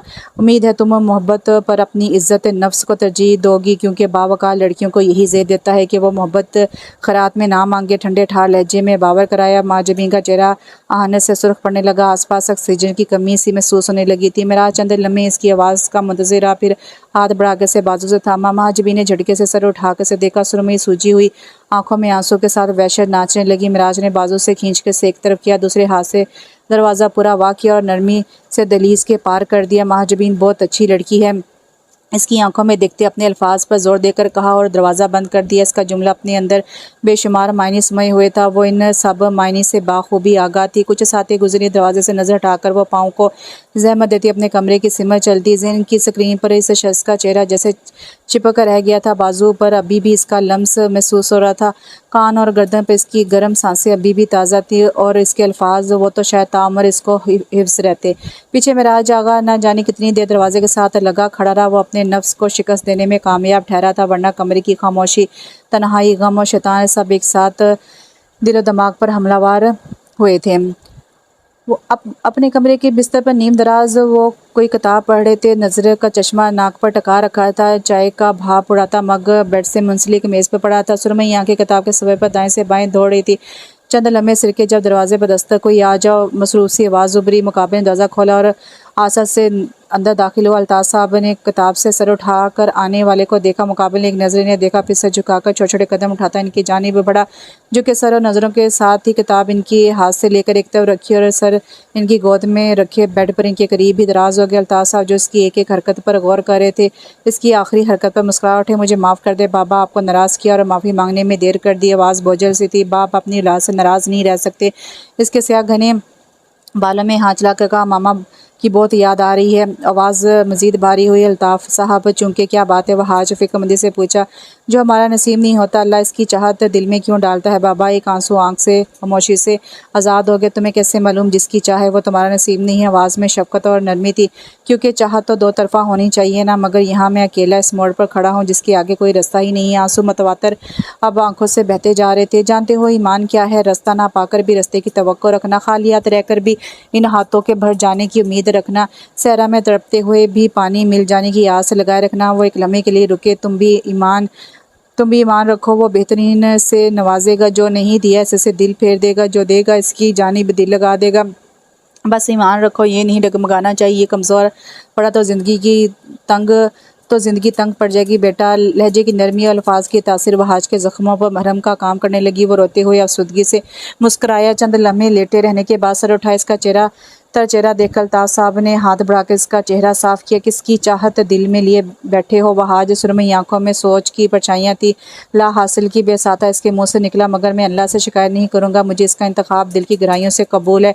मुस्कुरा कर कहा। इनके दोनों हाथ बारी बारी चूमे और एक आखिरी नजर इनके चेहरे पर डालता कमरे से बाहर निकल गया। पीछे अल्ताफ आगा दिल में इसके लिए दुआ गोते। इनके कमरे से निकलकर वो जीनों की जानिब बढ़ने लगा। जब नजर माजमी में पड़ी जो मेराज के कमरे के दरवाजे के सामने हटती लड़खड़ाते कदमों से आगे बढ़ रही थी, इसने आवाज़ देना चाहिए। जब वो अपने कमरे का दरवाज़ा खोलती मंजर से गायब हो गई। इश्तियाल की एक शदीद लहर इसके वजूद में दौड़ गई। दिल किसी खदशे के तेज सुकड़ कर फैला। वो तेज कदमों से मेराज के कमरे के जानी बड़ा बगैर दस्तक दिए अंदर दाखिल हुआ। मेराज रुख मोड़े ट्राउजर की जेब में हाथ दिए खड़ा था। दरवाज़ा खुलने की आवाज़ पर पीछे मुड़ा तो नज़र वह हाथ से टकराई जो संजीदा नज़रों से कमरे का इजाज़ा लेने के बाद अब मेराज को सरता पैर गौर से देख रहा था।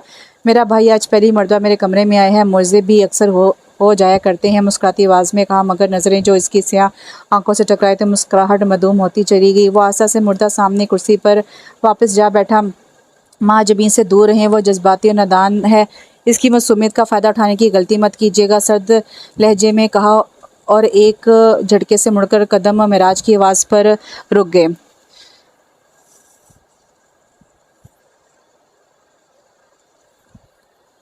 मोहब्बत करते हो इससे? कुर्सी पर टांग चढ़ाए बैठा वो बराह रास्त से पूछ रहा था। मोहब्बत से पहले इज़्ज़त करता हूँ और आपसे भी यही तवक्को रखता हूँ, इसकी इज़्ज़त करें। इस उम्र में मोहब्बत आपको वैसे भी ज़ेब नहीं देती। बगैर मुड़े संजीदगी से कहा, लंबे लंबे डग भरता कमरे से निकल गया। इसकी जगह कोई और होता तो मेराज इसका जुमला मुकम्मल होने से पहले इसका मुंह तोड़ देता, मगर वो वहाज था, इसका भाई, इससे मुशाबत रखने वाला। वो यूं ही इसके अज़ियत भरे जुमले की मुस्कुरा कर सह जाता था, जैसा कि अब मुस्कुरा रहा था, मगर सिगड़ के साथ आंखों में नमी भी थी। हाँ, इसकी उम्र नहीं थी वो किसी लड़की से मोहब्बत करे।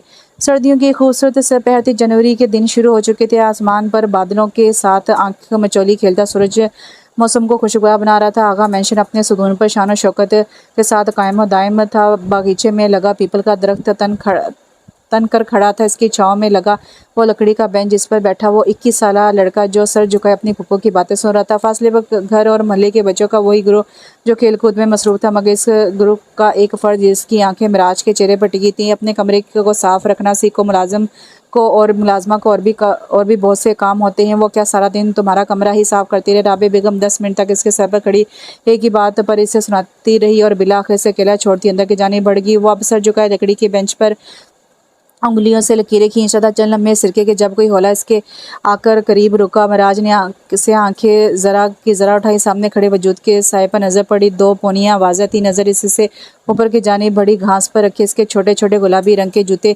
मंजर पर आए। मजीद नजर उठी हल्के गुलाबी रंग का फ्रॉक, सफ़ेद रंग का स्वेटर बाएं हाथ में पकड़ी पोनी और दाएं हाथ की मुट्ठी बंद थी। चेहरा मासूम और वही बड़ी बड़ी सुरमई आंखें। अम्मा मुझे भी बहुत डांटती है, तुम परेशान मत हो, तसल्ली देने के अंदाज में का एक नज़र पीछे मुड़कर वहाज को देखा जो सुंबल के साथ बहस में मसरूफ था। वो नज़र बचाकर यहाँ आई थी। महाराज ने भी इसकी नज़रों के ताकों में देखा और बेख्तियार मुस्कुरा दी। ये कैंडी तुम रख लो। बेंच पर इसके बराबर टिकते बंद मुट्ठी खोल कर इसके सामने की। महाराज ने गर्दन मोड़ कर इसकी तेली की जानिब देखा। बहुत शुक्रिया माँ, आज ऐसा पहली मर्तबा था जब इसने इसे महाजबीन की बजाय माँ कहकर पुकारा था। इस मासूम सी 7 साला बच्ची को इस लम्हे भी इसका माँ कहना बेहद अच्छा लगा था। वो कुछ दिलचस्पी से देखने लगी। तुम नहीं खाओगी? कैंडी को लिफाफे से आज़ाद करते हुए पूछा। नहीं, ये सिर्फ तुम्हारे लिए है। कैंडी पर नज़र टकाए खुश्क लबों पर ज़बान फेर कर बड़े ज़ब्त के साथ कहा, वरना दिल कहाँ आमादा था, लेकिन अगर तुम देना चाहते हो तो मैं खा लूँगी। दिल की बात लबब आई।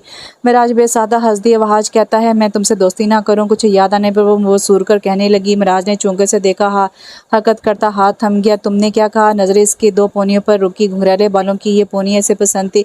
मैंने कहा मुझे तुम अच्छे लगते हो। माँ की नज़रें अभी भी इसके हाथ में मौजूद कैंडी पर थी और वहाज को एक नज़र सामने नज़र आते वहाज को देखा।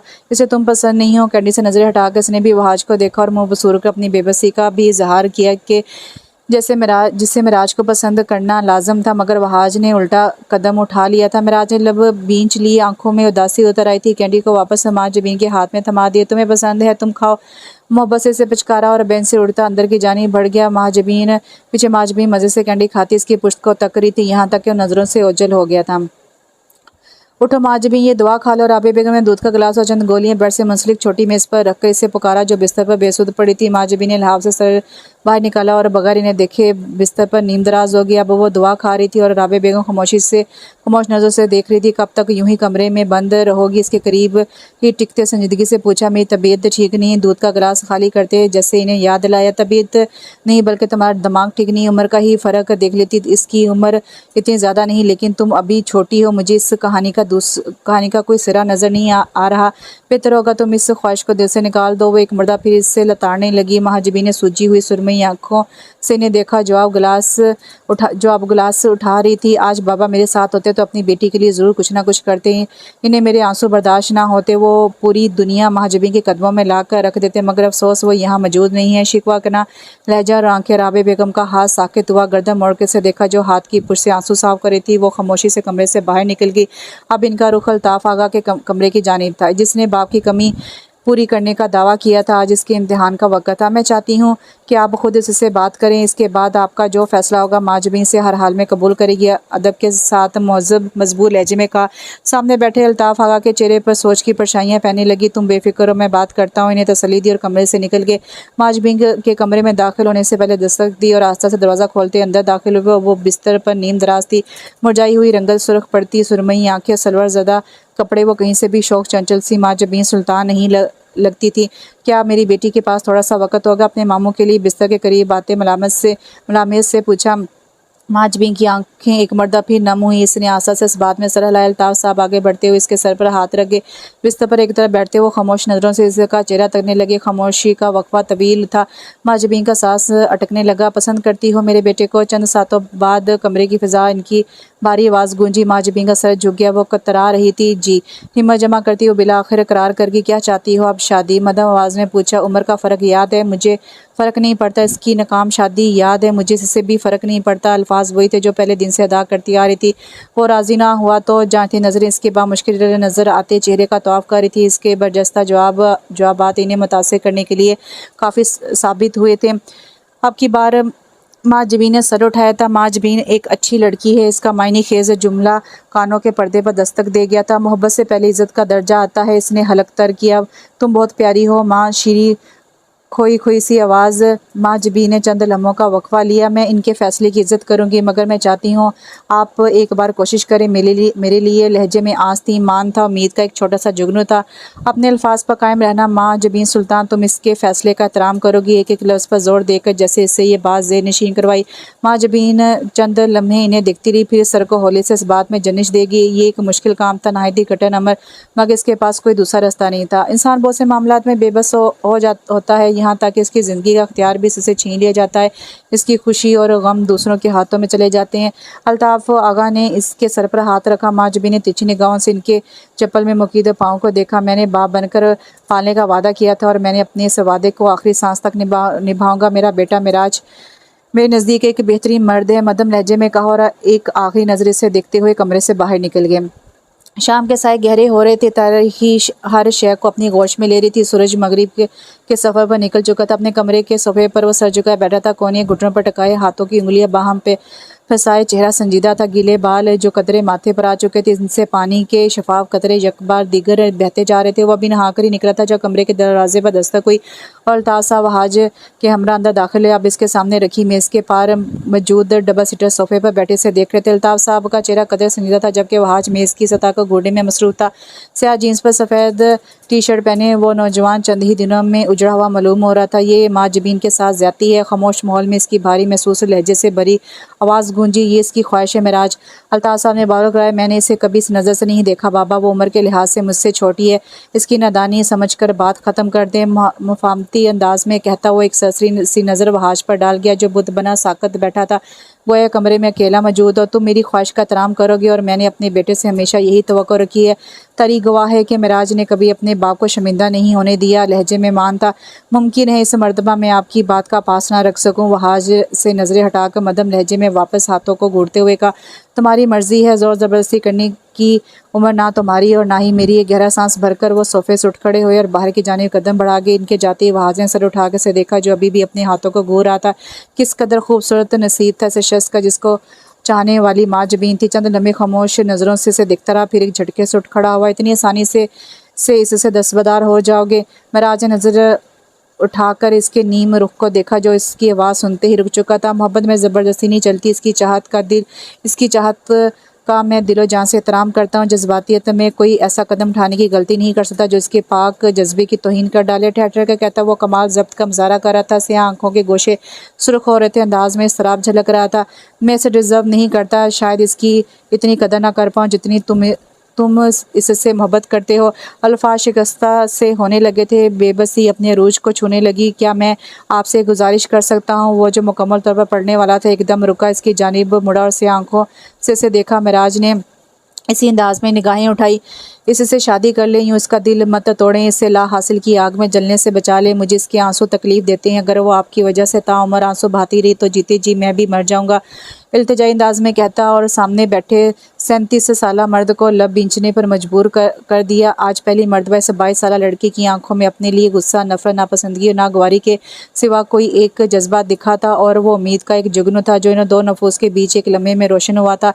महराज के गले में गिल्टी उबर को मधुम हुई। इसका भाई कुर्बानी दे रहा था तो तकलीफ इसे क्यों महसूस हो रही थी? वो आंसू रोके बैठा था तो आंखें इसकी क्यों नम हो रही थी? मुझे मंजूर है। बोझल थकन ज़दा सांस फजा के सबूत की और गोया हथियार डाल दिए। वहाज ने एक तशक्कुर भरी नज़र इस पर डाली और लंबे लंबे डग भरता कमरे से निकल गया। पीछे महराज आगा बेशुमार वसवसों और मुस्तकबिल के खौफ में घिरा कितनी ही देर बेहिस्सो हरकत बैठा रहा। मुझे तो यकीन नहीं आ रहा माँ आप या महराज भाई की दुल्हन बनेंगी। इश्तियाक से बिस्तर पर फैले सुर्ख रंग के कीमती जोड़े को देखती संभल पर पुरजोश से कहने लगी। माँ जबीन एक जानिब कमर पर हाथ टिका के इस जोड़े का जायज़ा ले रही थी, जबकि जहन में महराज का चेहरा और इसकी इस रात की जाने वाली बात गर्दिश कर रही थी। गुलाबी रंग की शलवार कमीज़ जिस पर स्याह धागे का काम था, स्याह रंग का दुपट्टा जो आदत के मुताबिक गर्दन से होकर आगे की तरफ दोनों अतराफ में लटक रहा था। इस मर्द ने माँ जबीन को ढके छुपे अल्फाज में खामोश रह जाने को कहा था, मगर वो मोहब्बत के मामले में खुदगर्ज साबित हुई थी। इसे हर हाल में से शख्स का साथ चाहिए था जो बचपन की यादों से लेकर हाल के गुजरते लम्हात में भी इसका साथी बन चुका था। लेकिन बाबा इतनी जल्दी शादी क्यों कर रहे हैं? कुछ मुंह बसूर कर कहती वो गर्दन मोड़कर माँ जबीन को सवाली और उलझी हुई नज़रों से देने लगी। जोड़े से नज़र हटाकर माँ जबीन ने इसकी आंखों में देखकर मुस्कुराई, क्योंकि इन्हें वापस कराची जाना है। दरवाजे से अंदर दाखिल होते वहाज ने संजीदगी से बताया और मेहंदी का जोड़ा आसा से बेड पर रखा। अल्ताफ साहब ने महराज की रजामंदी को देखते हुए जल्द शादी रचाने का फैसला लिया था, जिसकी तैयारी शुरू हो चुकी थी और मेहंदी का फंक्शन भी रखा जा चुका था। मैं किसी फोटोग्राफर को नहीं बुलवाऊंगी क्योंकि मेरी सारी तस्वीरें तुम लोगे। मुस्कुराकर कहती वो इसके सामने आ खड़ी हुई। वहाज ने सुर्ख आंखों से इसके निखरे निखरे चेहरे को देखा, वो चेहरा जो कई दिनों से मुरझाया हुआ था। इस एक खबर के बाद जैसे खिल उठा था। वो शादी के लिए रजामंद है, ये खबर वहाज ने ही इसे सुनाई थी और इसके बाद इस लड़की के चेहरे पर जो चमक उभरी थी वो वहाज आगा के दिल को अंदर तक चीर गई थी। वो कुछ भी बोले बगैर इसके चेहरे को देखता रहा। तुम्हारी आंखें सुर्ख क्यों हो रही हैं? मुस्कुराहट सिमटते कदरे तफ्तीशी अंदाज में इसके करीब आते सुर्ख आंखों को बगौर देखा। इतने काम हैं जो मुझे ही करने हैं, लिहाजा थक गया हूँ। तुमने तो तैयार होकर स्टेज पर बैठ जाना है। होश में आता वो सर झटक कर एक दम हल्के फुल्के अंदाज में कहने लगा। माँ जबीन जवाब में सुदगी से मुस्कुराई। ये अजीम खिदमत हासिल करने का मौका मुझे एक बार ही नसीब होगा। अतरा कर कहती वो झुककर बेड पर पड़े मेहंदी के जोड़े का जायजा लेने लगी। सुंबल कब की कमरे से जा चुकी थी। वहाँ जब सर झुका इसके बालों से ढके सर को देखने लगा। चंद लम्हात गुजरे जब आस्था से हाथ बढ़ाकर इसके सर पर हाथ रखा। माँ जबीन ठटक कर सीधी हुई और उलझी नज़रों से देने लगी, जिसका हाथ अभी भी इसके सर पर मौजूद था। जिससे मोहब्बत की हो इसके मिल जाने की खुशी कैसी होती है। माँ लहजे में इतनी हसरत थी कि माँ जबीन नीम व लबों से इसके थकन ज़दा चेहरे को देने लगी। वहाज हलक से आवाज़ बरामद हुई, लेकिन वो टोक गया। खुदा करे तुम्हारा नसीब बहारों की तरह महक जाए। खुदा करे वो मर्द तुम्हारे हक में बेहतरीन हो। खुदा करे तुम्हारे हसीन आंखों की चमक कभी ना मानद ना पड़े। बा मुश्किल मुस्कुरा कहता और हाथ हटा लिए इसकी जानिब से रुख मोड़ा और बेड से मुंसलिक मेज़ पर पड़ी चीज़ों को बिला वजह टटोने लगा। से आंखों में आंसू जमा होने लगे थे। वो माँ जबीन के सामने रोना नहीं चाहता था। आमीन, माँ जबीन ने लब कतराते हुए मध्यम आवाज़ में कहा था। जानती नजरें इसकी पुश्त पर थी। पुप्पो नीचे बुला रही हैं, लहजे को नॉर्मल करते हुए बगैर मुड़े कहा। माँ जबीन ने आसा सर हिलाया और मूर्ति कमरे से बाहर निकल गई। दरवाजे के बंद होने की आवाज़ पर वह पीछे मुड़ा। सुरमई सूट शर्ट की आस्तीन से नम आंखों को रगड़ा राहदारी में दाखिल होती इसकी नज़र सामने से आते मिराज पर आगा पर पड़ी। स्याह ड्रेस पैंट पर स्याही शर्ट पहनी जिसकी आस्तीनें कोने तक मोड़े रखे थे। वो बावकार चाल चलता हुआ आगे बढ़ रहा था। स्याह गलाफी आंखें सुरमई रोशन आंखों से मिली और दोनों ही ठटक कर रुक गए। फासला 4 से 5 कदमों का था। माँ जबीन के दिल की शोर मचाती धड़कनों को संभालती आगे बढ़ी। और सर झुकाकर किसी हवा के झोंके की तरह इसके करीब से गुजर गई। मिराज की ने गर्दन मोड़कर संजीदा नज़रों से इसके सहमे घबराए हुए अंदाज को देखा। ये ज़रूरी था, वरना वो लड़की अपनी बेवकूफ़ी में हदूद को भी धकेल सकती थी। इसकी सुरमई चमकती आंखों में खौफ भांप कर दिल ने गोया जवाब पेश किया। वो इस दिन के बाद से आज जो इसे देख रहा था तब्दीली वाज़ा थी। वो इसका रास्ता रोककर खड़े होने की बजाय खामोशी से गुजर गई थी। इसको दीवाना वार तकने की बजाय नज़रें झुका गई थी। इसकी पुष्ट की नज़रों से ओझल होती वो सीधा हुआ और तेज़ कदमों से अपने कमरे की जानिब बढ़ गया। कमरे में दाखिल होती इसने अपने पीछे दरवाज़ा बंद किया और रास्ता से चलता हुआ वस्त में आ खड़ा हुआ। कुछ शराब के अंदाज में स्याह ड्रेस शर्ट के ऊपर अपनी बटन खोले गायब दिमागी से इधर उधर देखा और कदम बाथरूम की जानिब बढ़ा गया। जदीद तर्ज पर बने कुशीदा सफ़ेद टाइलों के फर्श पर कदम रखता वो दीवार गिर आईने के सामने जा खड़ा हुआ। चंद लम्हे आईने में नजर आने वाले अपनी अक्स को देखता रहा, फिर झुककर नल खोला और पानी के 3 से 4 छींटे तेजी से अपने चेहरे पर मारे। तनफ्फुज़ कतरे तेज़ हुआ। चेहरे पर हाथ फेर कर खुद को दोबारा आईने में देखा। तभी किसी का अक्स अपने पीछे कुछ फासले पर नजर आए। तुम एक खूबसूरत मर्द हो मगर तुम्हारा दिल खूबसूरत नहीं है। वो ज़मीन थी, तंज़िया अंदाज और तनकीदी निगाहें। हाँ, वो वही थी। जुमला भी तो इसी का था। वो कहने को मेरे भाई हैं मगर मुझे इनसे नफरत है। वो जाने अनजाने में मेरी माँ के कातिल हैं। देखते देखते ज़मीन का अक्स वहाज के अक्स में बदलता चला गया। अब वो नौजवान लड़का आंखों में हकारत ली से देख रहा था। मोहब्बत लफ्ज़ों की मताज तो कभी नहीं रही। मिराज मीठी मदम नस्वानी आवाज़ महाजबीन अपनी अज़ली अंदाज में किसी दीवाने की तरह इसकी पुश्त पर खड़ी मुस्करा कर इसे देख रही थी। माह लब बे आवाज़ हिली और वो तड़प कर एक झटके से पीछे मुड़ा मगर अक्स अब वहाँ मौजूद नहीं था। तपते सहरा में नजर आता वो मिराज अब तहलील हो चुका था। इसने सांस लेने की सी की घड़ी की सुइयों की रफ्तार के साथ ही इसकी आंखों की सुर्खी अब बढ़ती जा रही थी। बदन अस्तराबी कैफियत में हलकोले ले रहा था। इसे लगा वो तो कौन के ऐसे सिरे पर खड़ा है जहाँ वो पाकर भी खाली हाथ रह जाएगा। आपकी शख्सियत में स्याह रंग नुमाया है। इस लड़की ने कहा। हाँ, स्याह रंग तो वाकई नुमाया है। इसकी शख्सियत में नहीं बल्कि इसके नसीब में भी। लड़खड़ाते कदमों से बाथरूम से बाहर निकला। चेहरा अभी तर था। कतरे थोड़ी से बहकर फर्श की जीनत बन रहे थे। बेड के नज़दीक पहुंचते ही वो ऊंधे मुंह बेड पर गिर गया। चंद लम्हे गायब दिमागी से सामने नजर आते चेहरों को तकता रहा, फिर होले से स्याह गलाफी आंखें मूंद गया। नए दिन का सूरज तुलू हो चुका था। नीले वसी आसमान पर अपनी पूरा आबोताब से चमक रहा था। आगा मेंशन में आज मामूल से हटकर रौनक लगी हुई थी। सुरमई और स्याह टाइलों से बनी इमारत पर हल्की फुल्की रोशनी की सजावट की गई थी जिससे कि शान शौकत कुछ और ही बढ़ गई थी। सरसब्ज बागीचे में जदीद तर्ज के गोल मेज़ और इससे मुंसलिक कुर्सियां जगह जगह रखी गई थी। पीपल का दरख्त भी रंग बिरंगी बत्तियों से सज गया था। अगर मेंशन के लॉन्च में आए तो एन वस्त में सुर्ख मखमली चादर बिछाए मंचली लड़कियां ढोलक की थाप पर गुनगुनाते हुए खिलखिला रही थी। एक तरफ पड़े लकड़ी के झूले पर माँ जबीन पीले रंग की पैरों को छूती फ्रॉक में बैठी हाथ पिलाए मेहंदी लगवाने में मसरूफ थी। चेहरे की चमक और मध्यम मुस्कुराहट देखने साथ ताल्लुक रखती थी। सुरमई आंखों में काजल की लकीर गजब ढा रही थी। नाक में चमकता मोती चेहरे को मजीद पुरकशिश बना रहा था। एक तरफ राबे बेगम किसी मुलाजिम के पास खड़ी इसकी क्लास ले रही थी। मिठाइयों के डब्बे कौन लेकर आएगा, तीखा और करख्त सा लहजा। दूसरी जाने वो वहाज उजलत में सीढ़ियों तरता फोन पर बात करते अल्ताफ साहब के पास आ रुका। सफ़ेद रंग की शलवार कमीज पर जिस पर स्याह रंग की वास्कट खूब जच रही थी। माथे पर बिखरे बाल आज जेल से तरतीब दिए गए थे। तीखे नकोश और गंदमी रंगत का हामिल वो नौजवान लड़का मंचली लड़कियों को की तवज्जो खींच गया था। इनके पास आकर रुकते इसने एक सरसरी नजर दाएं जानिब डाली मगर अफसोस वो निगाह सरसरी ना रह पाई। सामने बैठी लड़की किसी बात पर खिलखिलाकर हंसती वो वहाज आगा को शॉट कर गई। पीले जोड़े में खिला हुआ चेहरा बुरे बालों की कुछ लटे चेहरे को छू रही थी। दिल में दबी मोहब्बत की चिंगारी एक मर्दा फिर सब जलाकर राख कर देने पर उकसा रही थी। अब यूं देखने का हक तुम नहीं रखते हो। वहाज अदब का तकाजा है कि निगाहों को झुका लिया जाए। दिल से आई आवाज़ पर वो लब बींचता रुख मोड़ गया। सारे इंतजामात हो गए हैं बाबा। मजीद कुछ इनके फ़ोन से फारिग होते ही वहाज ने पूछा। वो यहाँ से जाना चाहता था क्योंकि निगाहें मुसलसल गुस्ताखी पर आमादा हो रही थी। बागीचे में मेहमानों का इंतजाम है, वहाँ भी देख लो। संजीदगी से ऐसे हदायत दी। वहाज ने सर हिलाया और वहाँ से जाने लगा। जब जीने उतरती संभल की आवाज़ पर वो दोनों चुके। मिराज भाई अपने कमरे में नहीं है। फूली सांसों के दरमियान इनके करीब आते बामुश्किल कहा कहीं बाहर गए होंगे। वहाज ने बेतासुर चेहरे के साथ लापरवाह से अंदाज में कहा। राबे बेगम भी इनके करीब चले। इनका कोई भी सामान कमरे में मौजूद नहीं है। सुंबल ने डरते हुए मजीद इंकशाफ किया। अब की बार तमाम नफूस पूरी तरह चुके। अलबत्ता अल्ताफ साहब का चेहरा अभी संजीदा था। दूर से इन्हें दिखती माँ जबीन हाथ छुड़वाती उठकर इनके करीब आई। क्या हुआ पूछने पर साथ खड़े वहाज को देखा। मिराज वापस कराची चला गया है, अब वो वापसी नामुमकिन है। कुछ देर पहले ही फ़ोन पर बात हो चुकी है। इससे जवाब देने वाले अल्ताफ़ साहब थे। वहाँ जबी ने सांस रोके ने देखा, सुरमई आंखें हैरत से फैल गई। इनका कान साई साई करने लगे। अल्लाह वार है कि क्यों? हलक से घुटी घुटी सी आवाज़ बरामद हुई। ज़बरदस्ती के रिश्ते पायदार नहीं होते। वो तुमसे शादी नहीं करना चाहता था। राबे बेगम ने खूनख़ार नज़रों से इसके चेहरे को देखा। अलबत्ता दिल कई ख़दशों के ज़ेरे असर धड़कने लगा था। मेहमानों से भरा घर और एक दिन बाद इसका निकाह, ये कैसा वक़्त आन पहुँचा था। ऐसे मत कहें पुप्पो। वहाज ने इनकी आंखों में चमकते आंसू देखकर इन्हें अपने खसार में ले लिया। कल शादी है, अब क्या होगा बाबा? सुंबल भी बस रो देने को थी। आप इन्हें फ़ोन करें। अल्ताफ़ साहब के करीब आते मशवरा दिया। वो अपनी मर्ज़ी से गया है, मेरे बुलाने पर कभी यूँ नहीं आएगा। मदन आवाज़ में कहते वो वहाज को देखने लगे, जिसकी परेशान नज़रें महाजबीन पर साकत थी। वो किसी बुत की मानिंद बेहिस्सो हरकत खड़ी थी। कौन क्या कह रहा था, इससे बिल्कुल लाताल्लुक़ सी नज़र आ रही थी। सुरमई चहकती हुई आंखें यकदम बुझ गई थी। इतने सारे मेहमानों को मैं क्या जवाब दूंगी? अल्ताफ़ भाई मुसलसल आंसू बहाती राबे बेगम ने तड़प कर से पूछा, कल निकाह कल ही होगा? राबिया एक लम्हे को रुके, लहजा मजबूत था। महाजबीन और वहाज का निकाह दोनों को नज़रों के सार में लेते हुए कहा और लंबे लंबे डग भरते लाओं से निकल के पीछे खड़े दो नफूस इनके अल्फाज का मतलब समझते झटके से एक दूसरे को देने लगे। दोनों की आंखों में बेयकीनी थी।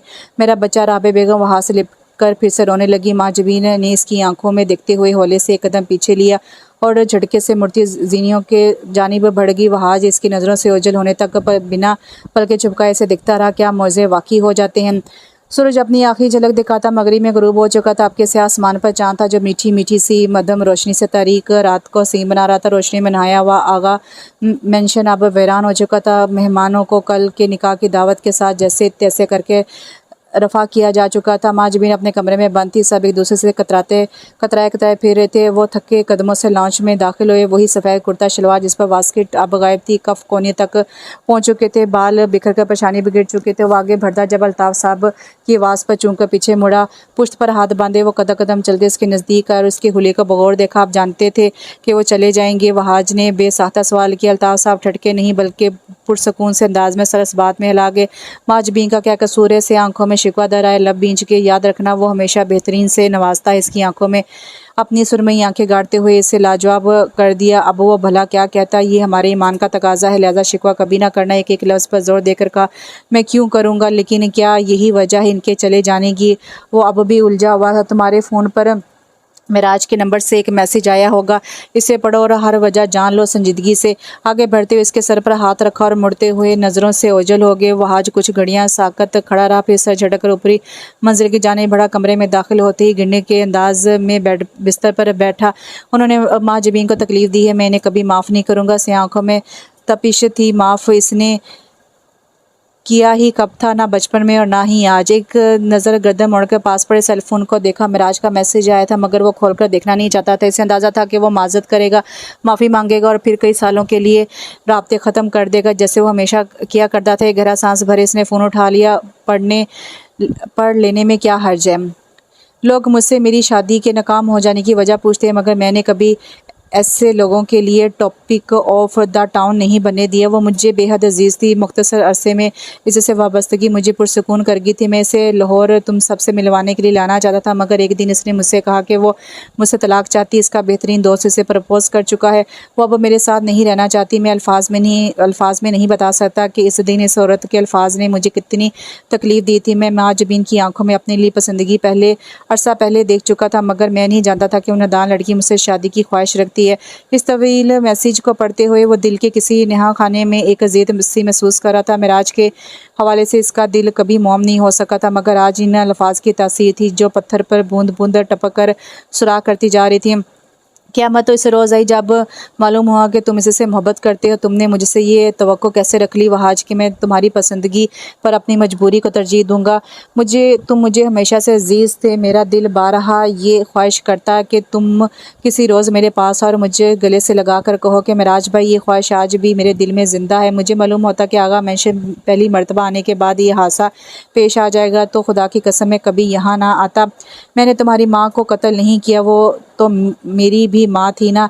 से आंखें न जाने कब नम हुई, स्क्रीन धुंधलाने लगी। इसने बेदर्दी से अपनी आंखों को आस्तीन से रगड़ा। कल को माँ जबीन मुझसे कहती है क्या वहाँ से मिलने पर मुझे पाबंदी आयद नहीं कर सकते और इसका नतीजा भी अलहदगी की सूरत निकलता तो एक साथ तीन जिंदगियाँ उजड़ जाती। माँ जबीन से मेरे हवाले से माफ़ी ज़रूर मांगना। वो अच्छी लड़की मुझसे ताउम्र नफ़रत करेगी, मगर इस रहाई पर शुक्रगुज़ार भी ज़रूर होगी। आपके आंसू के रुकने की कोशिश नहीं की गई थी। इस लड़की को कभी इस बात की सज़ा मत देना कि इसने मिराज से मोहब्बत की थी। माँ जबीन सुल्तान हमेशा के लिए तुम्हारे हवाले। ये वो आखिरी जुमला था जो इसने पढ़ा स्क्रीन तारीख हुई और फ़ोन एक तरफ रखता सर झुका गया। से आंखों से अश्क लड़ियों की सूरत बहने लगे। वो कौन था, वो क्या था? इसने एक ऐसे शख्स के लिए कुर्बानी दी जो इससे नफरत का दावेदार था। वो इस तरह अंदाज में बालों को बार बार जकड़ कर छोड़ रहा था। मिराज भाई, सरगोशी के अंदाज में बोलता हुआ वो फुट फुट कर रोने लगा। इस वक्त इस लम्हे इसने शिद्दत से चाह की कि मिराज आगा इसकी नज़रों के सामने होता और वो भाग इसके गले लग जाता, इसके कंधे पर सर रखकर आंसू बहाता। इसकी खुशबू जिससे कभी वो नफरत करता था इसे महसूस कर पाता। वो जो मोहब्बत ला हासिल समझ बैठा था, इस शख्स ने बड़े दिल से वो मोहब्बत इसके नाम लिख दी थी। वो खुद को वहाज का बड़ा भाई कहता था, मानता था, और आज इसने एक बड़ा भाई बनकर मिसाल कायम कर दी थी। वो एक मिराज की तरह इनकी ज़िंदगियों में आया और करीब पहुंचते ही नज़रों से ओझल हो गया। निकाह का दिन भी आन पहुंचा था। सुर्ख रंग के खूबसूरत और कीमती जोड़े में वो चेहरे को बड़े बड़े से जालीदार दुपट्टे में छुपाए सर को झुकाकर बैठी थी। दाएं हाथ में कलम था, जबकि सामने मेज़ पर कागजात पड़े थे। एक जानिब राबे बेगम खड़ी इसके कंधे पर हाथ रखे हुए थी, जबकि पास पड़ी कुर्सी पर मौलवी साहब चंद कलमात दोहरा रहे थे। अल्ताफ़ साहब फासले पर खड़े पुश्त पर हाथ बांधे से ही देख रहे थे। कलमात दोहराने के बाद मौलवी साहब ने इसे दस्तक करने की हिदायत दी। माँ जबीन के नाजुक हाथों में लर्जिश बड़ी वाज़ा थी। सुरमई आंखों के गोशे बार बार नम हो रहे थे। इन किताबों की दुनिया में खोकर तुम देने वाली को भूल जाओगी। एक आंसू पलकों की बात तोड़कर रुखसार पर बह निकला। आप हंसते हुए बहुत अच्छे लगते हैं। निगाहों के सामने मंजर बाबा धुंधला हो रहा था। तुम्हें तुम्हारे मरे हुए बाप का वास्ता, सारी उम्र का रोग ना पा लेना। माँ जबीन सुल्तान वहाज को पाक दिल के साथ कबूल कर लो। इसने बेख्तियार आंखें मौंद कर खोली। राबे बेगम ने इसके कंधे पर जोर कुछ बढ़ाया। इसने निगाहें उठाकर सफ़ेद जाली के इस पार नज़र आते वहाज आगा के अक्स को देखा। खुदा करे तुम्हारा नसीब बहारों की तरह महक जाए। हाँ, वो इसका नसीब था, अब वही इसका नसीब था। गहरी सांस भरी और हाथ बढ़ाकर कागज़ पर दस्तक कर दिए। सब खड़े होते एक दूसरे को मुबारकबाद देने लगे। वहाज ने जालीदार कपड़ा हटाया और छोटे कदमों से आगे बढ़ता इसका घूंघट उठा गया। अब वो दोनों हाथों से इसका चेहरा थामे इसकी पेशानी चूम रहा था। अल्ताफ़ साहब करीब खड़े सुदगी से मुस्कुराते। मिराज की याद इस लम्हे बहुत शिद्दत से आई थी। सुर्ख जोड़े में मलबूस वो कमरे में मौजूद बेड पर बैठी थी। भारी लहंगा फैलाया हुआ था। मुनासिब मेकअप, होंठों पर सुर्ख लिपस्टिक और सबसे पुरकशिश नाक में पहनी नथ जिसमें गहरे सुर्ख रंग का मोती लटक रहा था। हल्की से सजावट के साथ सुर्ख गुलाबों से सजा वो कमरा खामोश था। चंद लम्हे गुजरे जब के क्लिक की आवाज़ के साथ दरवाज़ा खुला और कोई नफ्स अंदर दाखिल हुआ। ओले से अपने पीछे दरवाज़ा बंद किया और इसे देखा जो सर झुकाए साकत बैठी थी। वो कदम कदम चलता इसके पास है। माँ जबीन ने सुरमई काजल से लबरेज आंखें इसके स्याह चमचमाते जूतों पर मकोस की। वो बेहिस्सो हरकत इसके पास खड़ा रहा, फिर इसके सामने एक घुटना मोड़े बेड पर बैठ गया। माँ, मदम आवाज़ और महसूस लहजे में से पुकारा। माँ जबीन के गले में गिल्टी उभर कर मधुम हुई। सुरमई आंखें उठाकर से देखा जो उससे नज़रों के इशारे में लिए बैठा था। वह बिना पलके चुपकाए से देखती रही, यहाँ तक कि आंखें आंसू से भरने लगी। बेख्तियार पलके चुपकी, आंसू बहते हुए रुखसारों तक पहुंचे। रोकने की कोशिश इसने नहीं की और आंसू को बह जाने दिया। वहाज उदास सी मुस्कुराहट के साथ इसे रोते हुए देखने लगा। अब बस कितनी ही देर रोते रहने के बाद भी जब वो ना रुकी तो इससे टोकना पड़ा। फासला कम करते आसा से इसके दोनों हाथ थामे। दोनों के हाथों में मौजूद चांदी की वो बारीक अंगूठियाँ एक साथ चमकी। मिराज भाई, वहाज ने कुछ कहना चाहा, जब वो बेख्तियार से रोगी। इनका नाम मत लो, मैंने पूरे खलूस के साथ तुम्हें कबूल किया। अपने दिल से हर अंदेशे को निकाल दो। इसकी आंखों में देखते मजबूत लहजे में कहा और हाथों पर दबाव बढ़ा दिए। वो मेरे भाई हैं, इसने जैसे बावर करवाना चाहा, और मैं तुम्हारी बीवी हूँ। नाक रगड़ कर से घूरा। वहाज ना चाहते हुए भी इसके जुमले पर मुस्कुराया। इनसे नफरत मत करना। हाथों पर दबाव बढ़ाकर से करीब किया। माँ जबीन ने इसकी बात के जवाब में खामोश नज़र इस पर डाली और गहरा सांस भरते सर इसके कंधे पर टका दिया। वहाज ने इसे नरमी से अपने हिसार में लिया। आई लव यू माँ, वो मध्यम आवाज़ में बोला। More than anything. शादी के बाद मोहब्बत करना ज़रूरी हो जाता है। आंखें मूंदे वो लापरवाही से बोली। वहाज चंद लम्हे खामोश रहा, फिर गहरा मुस्कुरा दिया। मोहब्बत की बेखबरी और लापरवाही तो अज़ल से मशहूर थी। वो भी एक ऐसे ही महबूब को दिल दे चुका था। तुम अपने भाई की तरह छोड़कर तो नहीं जाओगे? मध्यम आवाज़ में सरगोशी की। बिल्कुल भी नहीं। और तुम? कान के करीब झुककर सवाल भी कर डाला। मैं मिराज आगा की तरह हरगिज़ नहीं हूँ, सर झटक कर कहती वो दोबारा आंखें मूंद की। वहाज ने इसके सुर्ख दुपट्टे से ढके सर पर बोसा दिया। हम में से कोई भी मिराज आगा की तरह नहीं है और शायद कभी हो भी नहीं सकता। हौले से बड़बड़ाता वो भी आंखें मूंद गया। तब भी आगा मैंशन से हज़ारों मील के फासले पर आए, जहाँ तभी आगा मेंशन से हज़ारों मील के फासले पर आए, जहां कराची की एक ऊंची इमारत की 10वीं मंजिल पर ग्लास वॉल के पार वो मर्द ट्राउज़र की जेबों में हाथ डाले खड़ा था। निगाहें ग्लास वॉल के पास नज़र आते मंजर पर थी, जहाँ कराची शहर रोशन और पुर रौनक नज़र आ रहा था। चेहरा और स्याह गलाफी आंखें बेतासुर थी। आपको स्याह रंग बहुत पसंद है, मुझे सुरमई रंग पसंद है, लेकिन ओ मामू जान की आंखों का रंग भी सुरमई है, इसलिए कभी इस लड़की ने इससे कहा था। इसने बेख्तियार आंखें बंद कर खोली। निकाह हो चुका था, इस तक खबर पहुंच चुकी थी। अब दिल की तकलीफ कुछ और बढ़ गई थी। वो इस लड़की को बता ना पाया कि इसकी आंखों का सुरमई रंग इसे बेहद पसंद था। वो इसे बता ना पाए कि जब वो इसे मिराज कहकर पुकारती थी तो इसकी दुनिया लम्हे में बदल जाती थी। वो इसे बता ना पाया कि इसे महाजबीन सुल्तान से बेहद मोहब्बत थी। वो इसे दीवाना वार तकती हुई, गुफ्तगू के मौके तलाशती हुई, छुप छुप कर इसे देखती हुई बहुत अपनी लगती थी। अपनी मोहब्बत से दस्तबरदारी की अज़ियत जानलेवा होती है, मगर ये रास्ता इसने खुद चुना था। महाजबीन और वहाज की मोहब्बत में से इसने अपने भाई की मोहब्बत का इंतखाब किया था, और वो ताउम्र इस फैसले पर खुद को मुतमिन करता हुआ गुजार देने वाला था। वो तीनों इंसान तकौन के ऐसे हिस्से थे कि हर एक के दिल में एक दाग बाकी रह गया था। मेरे चारा घर को नवीद हो, सफ़े दुश्मना को खबर करो। वो जो कर्ज रखते थे जाम पर, वो हिसाब आज चुका दिया। तो यहाँ पे नावल ख़त्म हुआ। नावल का नाम था मेराज और इसकी राइटर हैं इमन फातिमा। नावल बहुत अच्छा था, लेकिन क्या था कि मेराज को अगर माँ जबी मिल जाती, क्योंकि मोहब्बत तो उसने भी की थी और मोहब्बत लड़की ने भी की थी और मोहब्बत लड़के ने भी नहीं की थी, लेकिन उसने मेराज ने अपने रिश्तों के लिए, अपने ख़ानदान यानी कि अपने भाई के लिए और सब को देखते हुए फिर अपनी मोहब्बत की कुर्बानी दे दी। खैर, आप बताइएगा कि आपको एंड कैसा लगा। मुझे तो यही ख्वाहिश थी कि मेराज और महाजीबी की शादी हो जाती, लेकिन वहाज भी बुरा नहीं था। दरमियान में जब वहाज की मोहब्बत इस तरह हुई तो वहाज पर भी तरस आए, लेकिन अब मेराज पर आ रहा है। आपकी क्या राय है कमेंट्स बॉक्स में लाजमी बताएगा। इंशाल्लाह फिर हाजिर होती हूँ। अल्लाह हाफिज़।